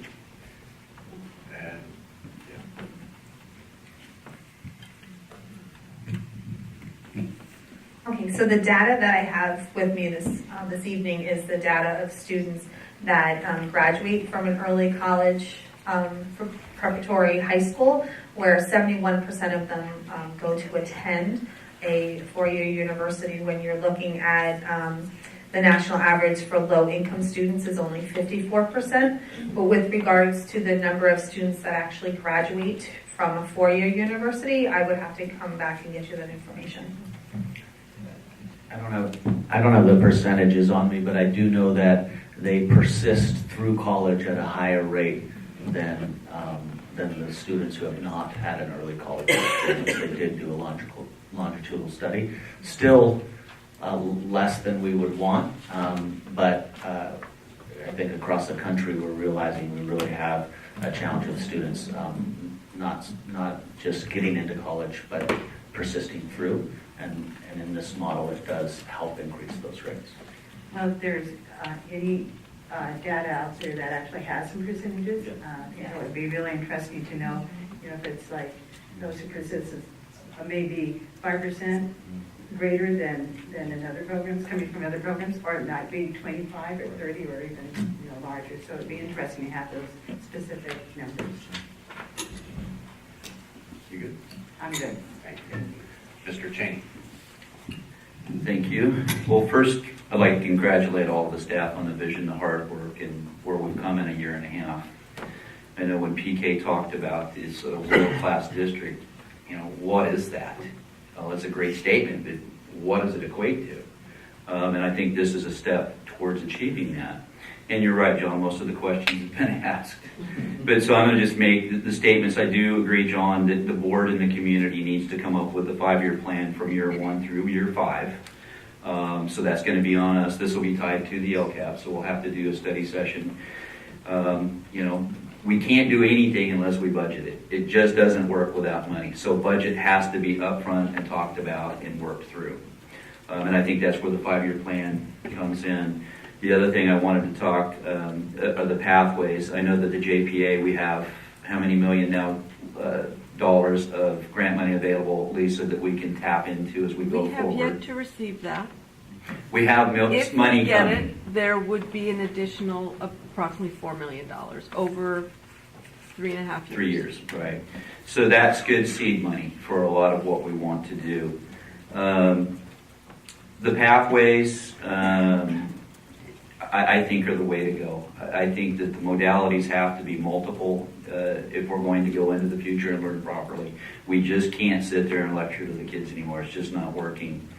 Industry certs must be standard, must be up to date, and we must do job market analysis as we go forward with any CTE, because if we train to train, we're not doing the students any justice. We have to train them to relevant, good paying jobs. So that's one thing that we have to make sure that we stay on track with.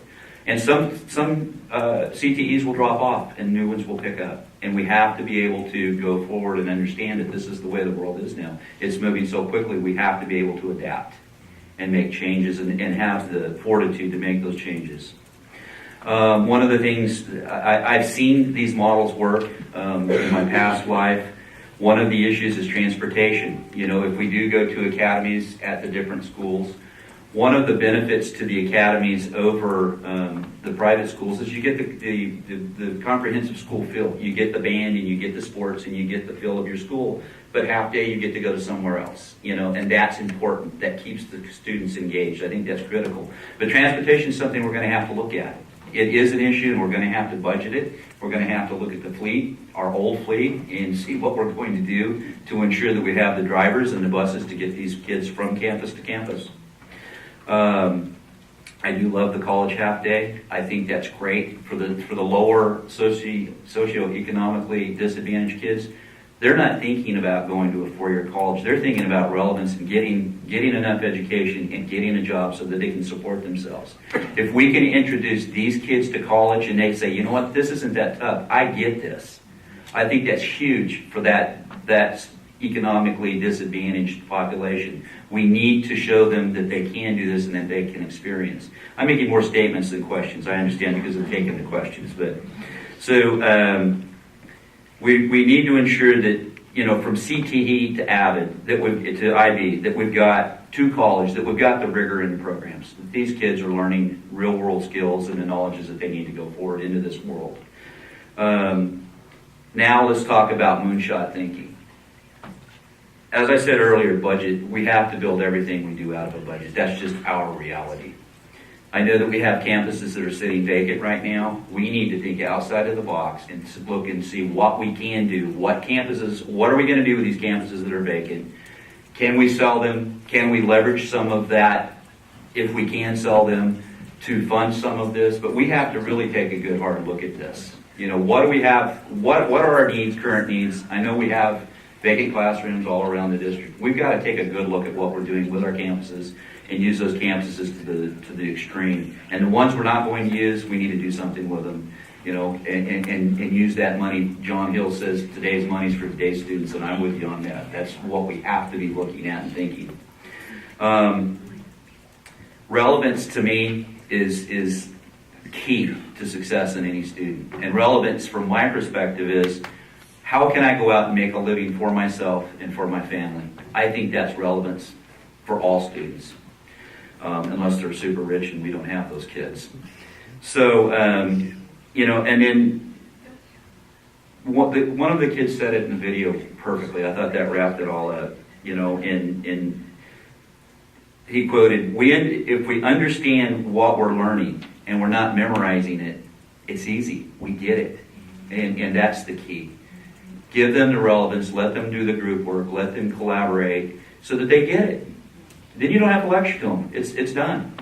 So that's my statements. I don't think there's any real questions there other than the budget, the LCAP that the board's going to have to work on with the community and decide who we are and what do we want to do. And what can we afford in year one and what can we afford in year two, going down the line. And then obviously we go back and assess what we're doing and make sure that we're doing it right.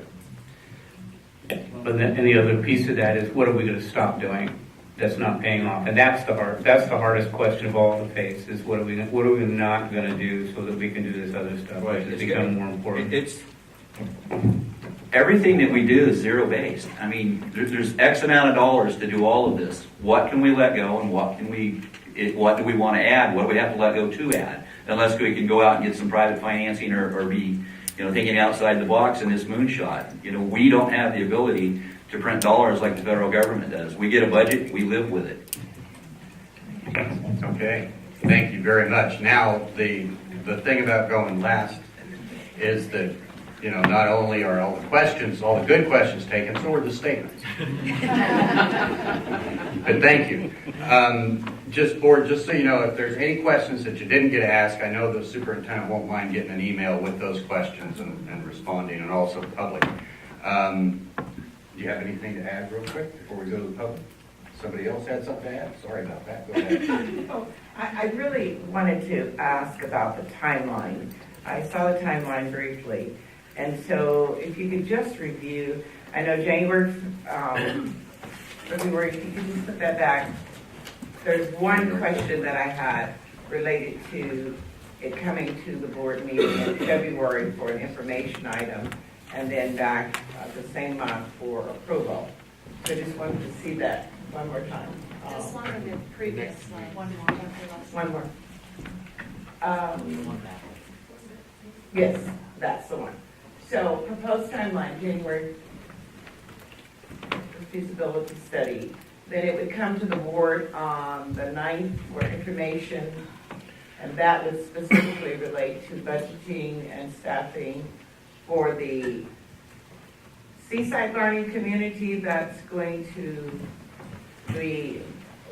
actually begin in 2016-17. Is that correct? I just want some clarity. Sure. I think that that's the most pressing is the Seaside community, because we are hoping to launch in the next school year. However, I think that we would have at that time some information around this is how much it costs for IB trainings, this is how much it costs per year to be in the IB network, those types of things. So I do think we would have some more information about the others as well. That's exactly what I wanted to hear, that we would be looking at, that information. And then, Dr. Lusk, yes. In addition to sharing information, because there is a formal application process for International Baccalaureate, and also some very focused partnership building with our our post-secondary institutions in our region. We would like board approval to move forward with all 3 visions because there's a lot of steps that we need to take care of. And that was my other question, because the International Baccalaureate Program is something that this district has been trying to implement since Katrina Atyanovich was a member of this board. So that's been a lot of years, okay, since she was a board member. And so I know it's a huge expense and you do need board approval to move forward. I see some small components here in the packet related to some staffing and training and this, that, and the other. So on February the 23rd, I'm just trying to be specific, you would need the board's approval for, as it says, future budget allocations, but IB would be specifically one of those. Is that what I'm, okay, all right, thank you. Thank you very much. Okay, thank you. All right, any other questions? Questions from the board real quick before we go to the public? Go ahead. I do have one other question. I think it's a timeline issue, just bring it up, but I think that checking in with the community for me, would be very important before we make any big decisions about switching up, programs or the direction that each community is going in. And I don't know if someone could maybe just talk a little bit about, we talk about stakeholder engagement and feasibility studies. What all does that look like, and can we get all that done in January? And then incorporate feedback from those stakeholders into our decision-making February 9th. I know those board reports have to be ready a couple weeks in advance, so. Okay. One of you is on. All right, so we have begun the process of stakeholder engagement. Each of our principals has spoken with teachers at their sites. We believe that teacher input is very important, so that process has begun. And then, as Principal Nunez alluded to, we intend to begin scheduling town hall meetings so that our parents and community members have an opportunity to hear the thinking, see the specific elements of the vision, and give feedback or ask questions. It was tricky putting this timeline together because we want to be thoughtful about how we're engaging with our community and all of our stakeholders and continue to gather information, but not have missed opportunities along the way as we move forward with applications, signing up for trainings, because the trainings are part of the research and investigation process to, see, it's part of the feasibility study, right? To determine what instructional needs our teachers will be receiving at the training, and so for example, the New Tech Network also offers specific training for administrators, and so we see the training as an integral part of our continued exploration, and we don't want to send people to training without checking in with the board. And we also need to pay attention to our other stakeholders. So there will be a lot of important pieces happening simultaneously, I imagine. I think that if we are experiencing that there's a need for further feedback, we can certainly relook at the timeline. But as Dr. Maripiri mentioned, we do need a general kind of direction from the board, because the last thing we want to do is send teachers and principals off to training, and they get excited and they come back and they're ready to roll, and then we say, actually, hold up, we're not really going to do this right now. I think that would be a mistake. So that's why we're trying to play those two tensions. But certainly, from the experience on the ground, if there feels like there's a need, we can amend the timeline. But just knowing that there will be implications around some opportunities that we may or may not be able to take advantage of. And as board members, we need to be listening to those parent meetings, and those community meetings, the stakeholder meetings as well. I want to be part of those and can hear it live and direct. I agree with you, and as I shared with Mr. Nunez, that we as board members, need to be a part of really getting into the community to make sure parents are aware of the new delivery method that we are going to, have engage in or implement in MPUSD. And so I shared with him that if it meant going to the dark doors, to the homes in the evenings, or going to, yes, we were campaigning, so we can do it again. And all of that, we need to really be totally involved in.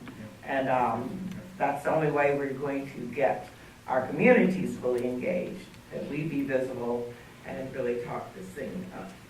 Okay? Okay. Ms. Miles.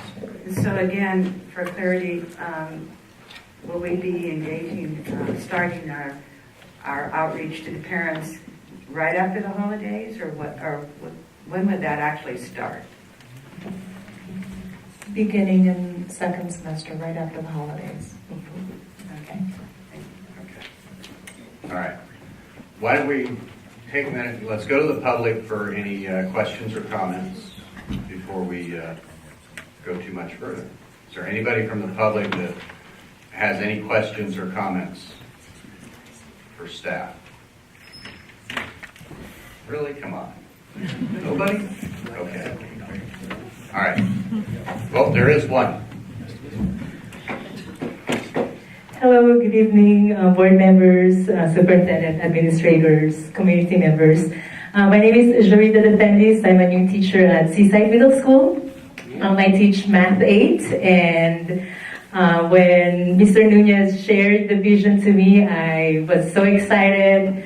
I'm new to the district, and I was fortunate that from my former district, with the transition to Common Core as a traditional teacher, so I started going into the collaborative approach and having it student-centered. And with the training, it was also through CPM, College Preparatory Mathematics Curriculum, that I really embraced collaborative work, and having PBL is another step towards that, with students, helping them get the 21st century skills and really giving them the skills to be successful in their life. And one of the things that my CPM trainer, Karen Hart, mentioned, that, which I cannot forget, it's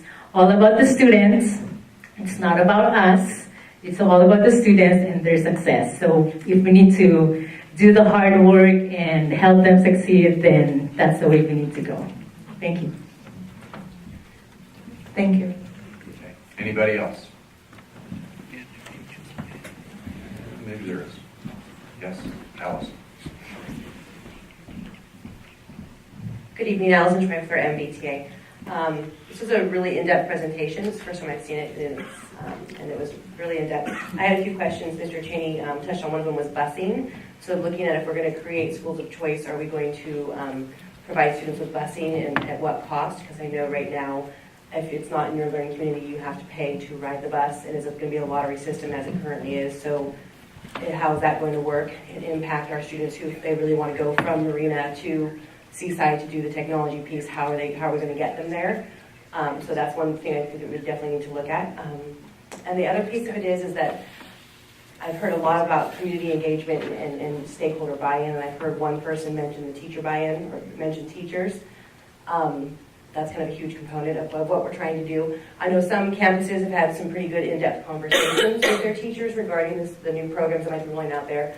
Others were told an announcement in a staff meeting or informally. So I think that we really need to look at how we're engaging our entire community. Because if we have teachers at a campus, let's say they're at Seaside Middle and they want to go do the IB program and they want to teach over there, that's going to impact transfers, that's going to impact campus environments. And I know that for many of our campuses, we're finally settling after being transferred those years back that we had that massive transfer. So looking at how we're going to be working with our campus environments and any of that movement, how that will impact overall campus climate. I don't think the assumption is that every student will be in a pathway. So what about the other students who are not in the pathway? And kind of having those overall conversations. So while it's good to be looking at certain things and trying to find a niche for certain students, not all students are going to fit into that group. So how are we going to address the needs of all of our students? I know that was a conversation we had last year with MAOS when we were saying, how come our kids aren't ending up in the MAOS program? And I don't think that we've really addressed that issue and that concern. So how are we looking at that? If we want students to go to the IB program, how are we preparing them at the elementary level? How are we preparing them in-house, not just trying to pull from ISM or our other charter schools? So I think there's some kind of global issues that we still need to look at as we're moving forward with the possibility of pathways. And I think that those are just kind of some kind of overarching questions that we need to be asking ourselves of how we're serving all of our communities in their entireties, not just students who end up in pathways. And I'm thinking that a lot of our students, if we're talking about students from ISM who come from the IB background, would want to go to an IB program, let's say in the Monterey community, what's that going to do to our current academy like MAOS or other academies that we have where those students are feeding into them? So we have to kind of look at, if we do one thing, again, like you were saying, if we do one thing, how's it going to impact something else that we're doing? So again, fantastic presentation, you guys. It was really, really in depth, and that was good to see. But I think that there's some large questions that we need to get answered as well. Thanks. Thank you. Okay, are there any of those questions that you can tackle right at this moment? Or is there...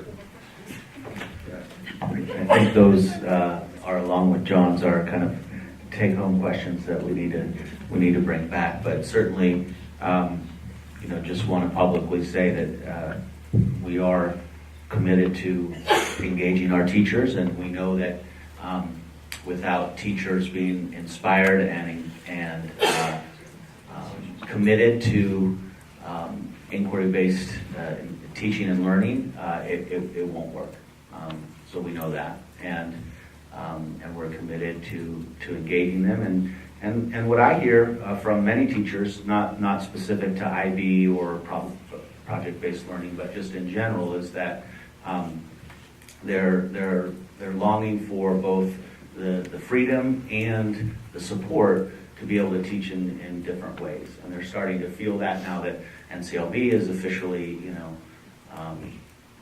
done. Now that we're approaching a more collaborative approach to leadership in the district, I think that they're starting to taste it, and I think that this will be exciting for them, and we're committed to making sure that they're supported to do it effectively. Okay, thank you. I was just going to say, because I forgot to thank you guys. You did a tremendous job. Filled my brain with all kinds of stuff. I won't be able to sleep tonight. But you did a great job, very articulate, and I look forward to the future. Board, is there any other burning questions? Okay, great. And Dr. Diffenbaugh, does that complete your presentation? Yes, I just want to thank Dr. Mayor Perry Reed and the entire team for their hard work. I definitely remember from the first interview being told, we're not looking for someone to come and just make us a little bit better. We're really looking for a leader who can transform the district, and I think that this is a step in that direction. Also, in terms of moonshot thinking, and Dr. Hill brought it up, is we are going to learn as we go as well. We don't know how to do this well, but guess what? Neither does the rest of the country. We don't serve all students well in public education in this country. So that means it's a learning challenge, and I think that we're developing the type of culture in which we as adults are learning as well as the students. And so we look forward to next steps, and look forward to continuing engaging the board and the community. Great. Any other closing comments from staff? I also want to thank everyone here, both presenters and listeners, and we are very interested in your ideas and questions, so finish completing your posters if you haven't already, and we'll collect them as we depart. Thank you. Okay, thank you. So you have the direction Okay, great. All right. Our next meeting is right back here on January 12th. I hope everybody has a great holiday, a great new year. So I need a motion to adjourn. I second. Moved by Dr. Hill, second by Dr. Less. All those in favor, say aye. Aye. All right, we are adjourned. Thank you.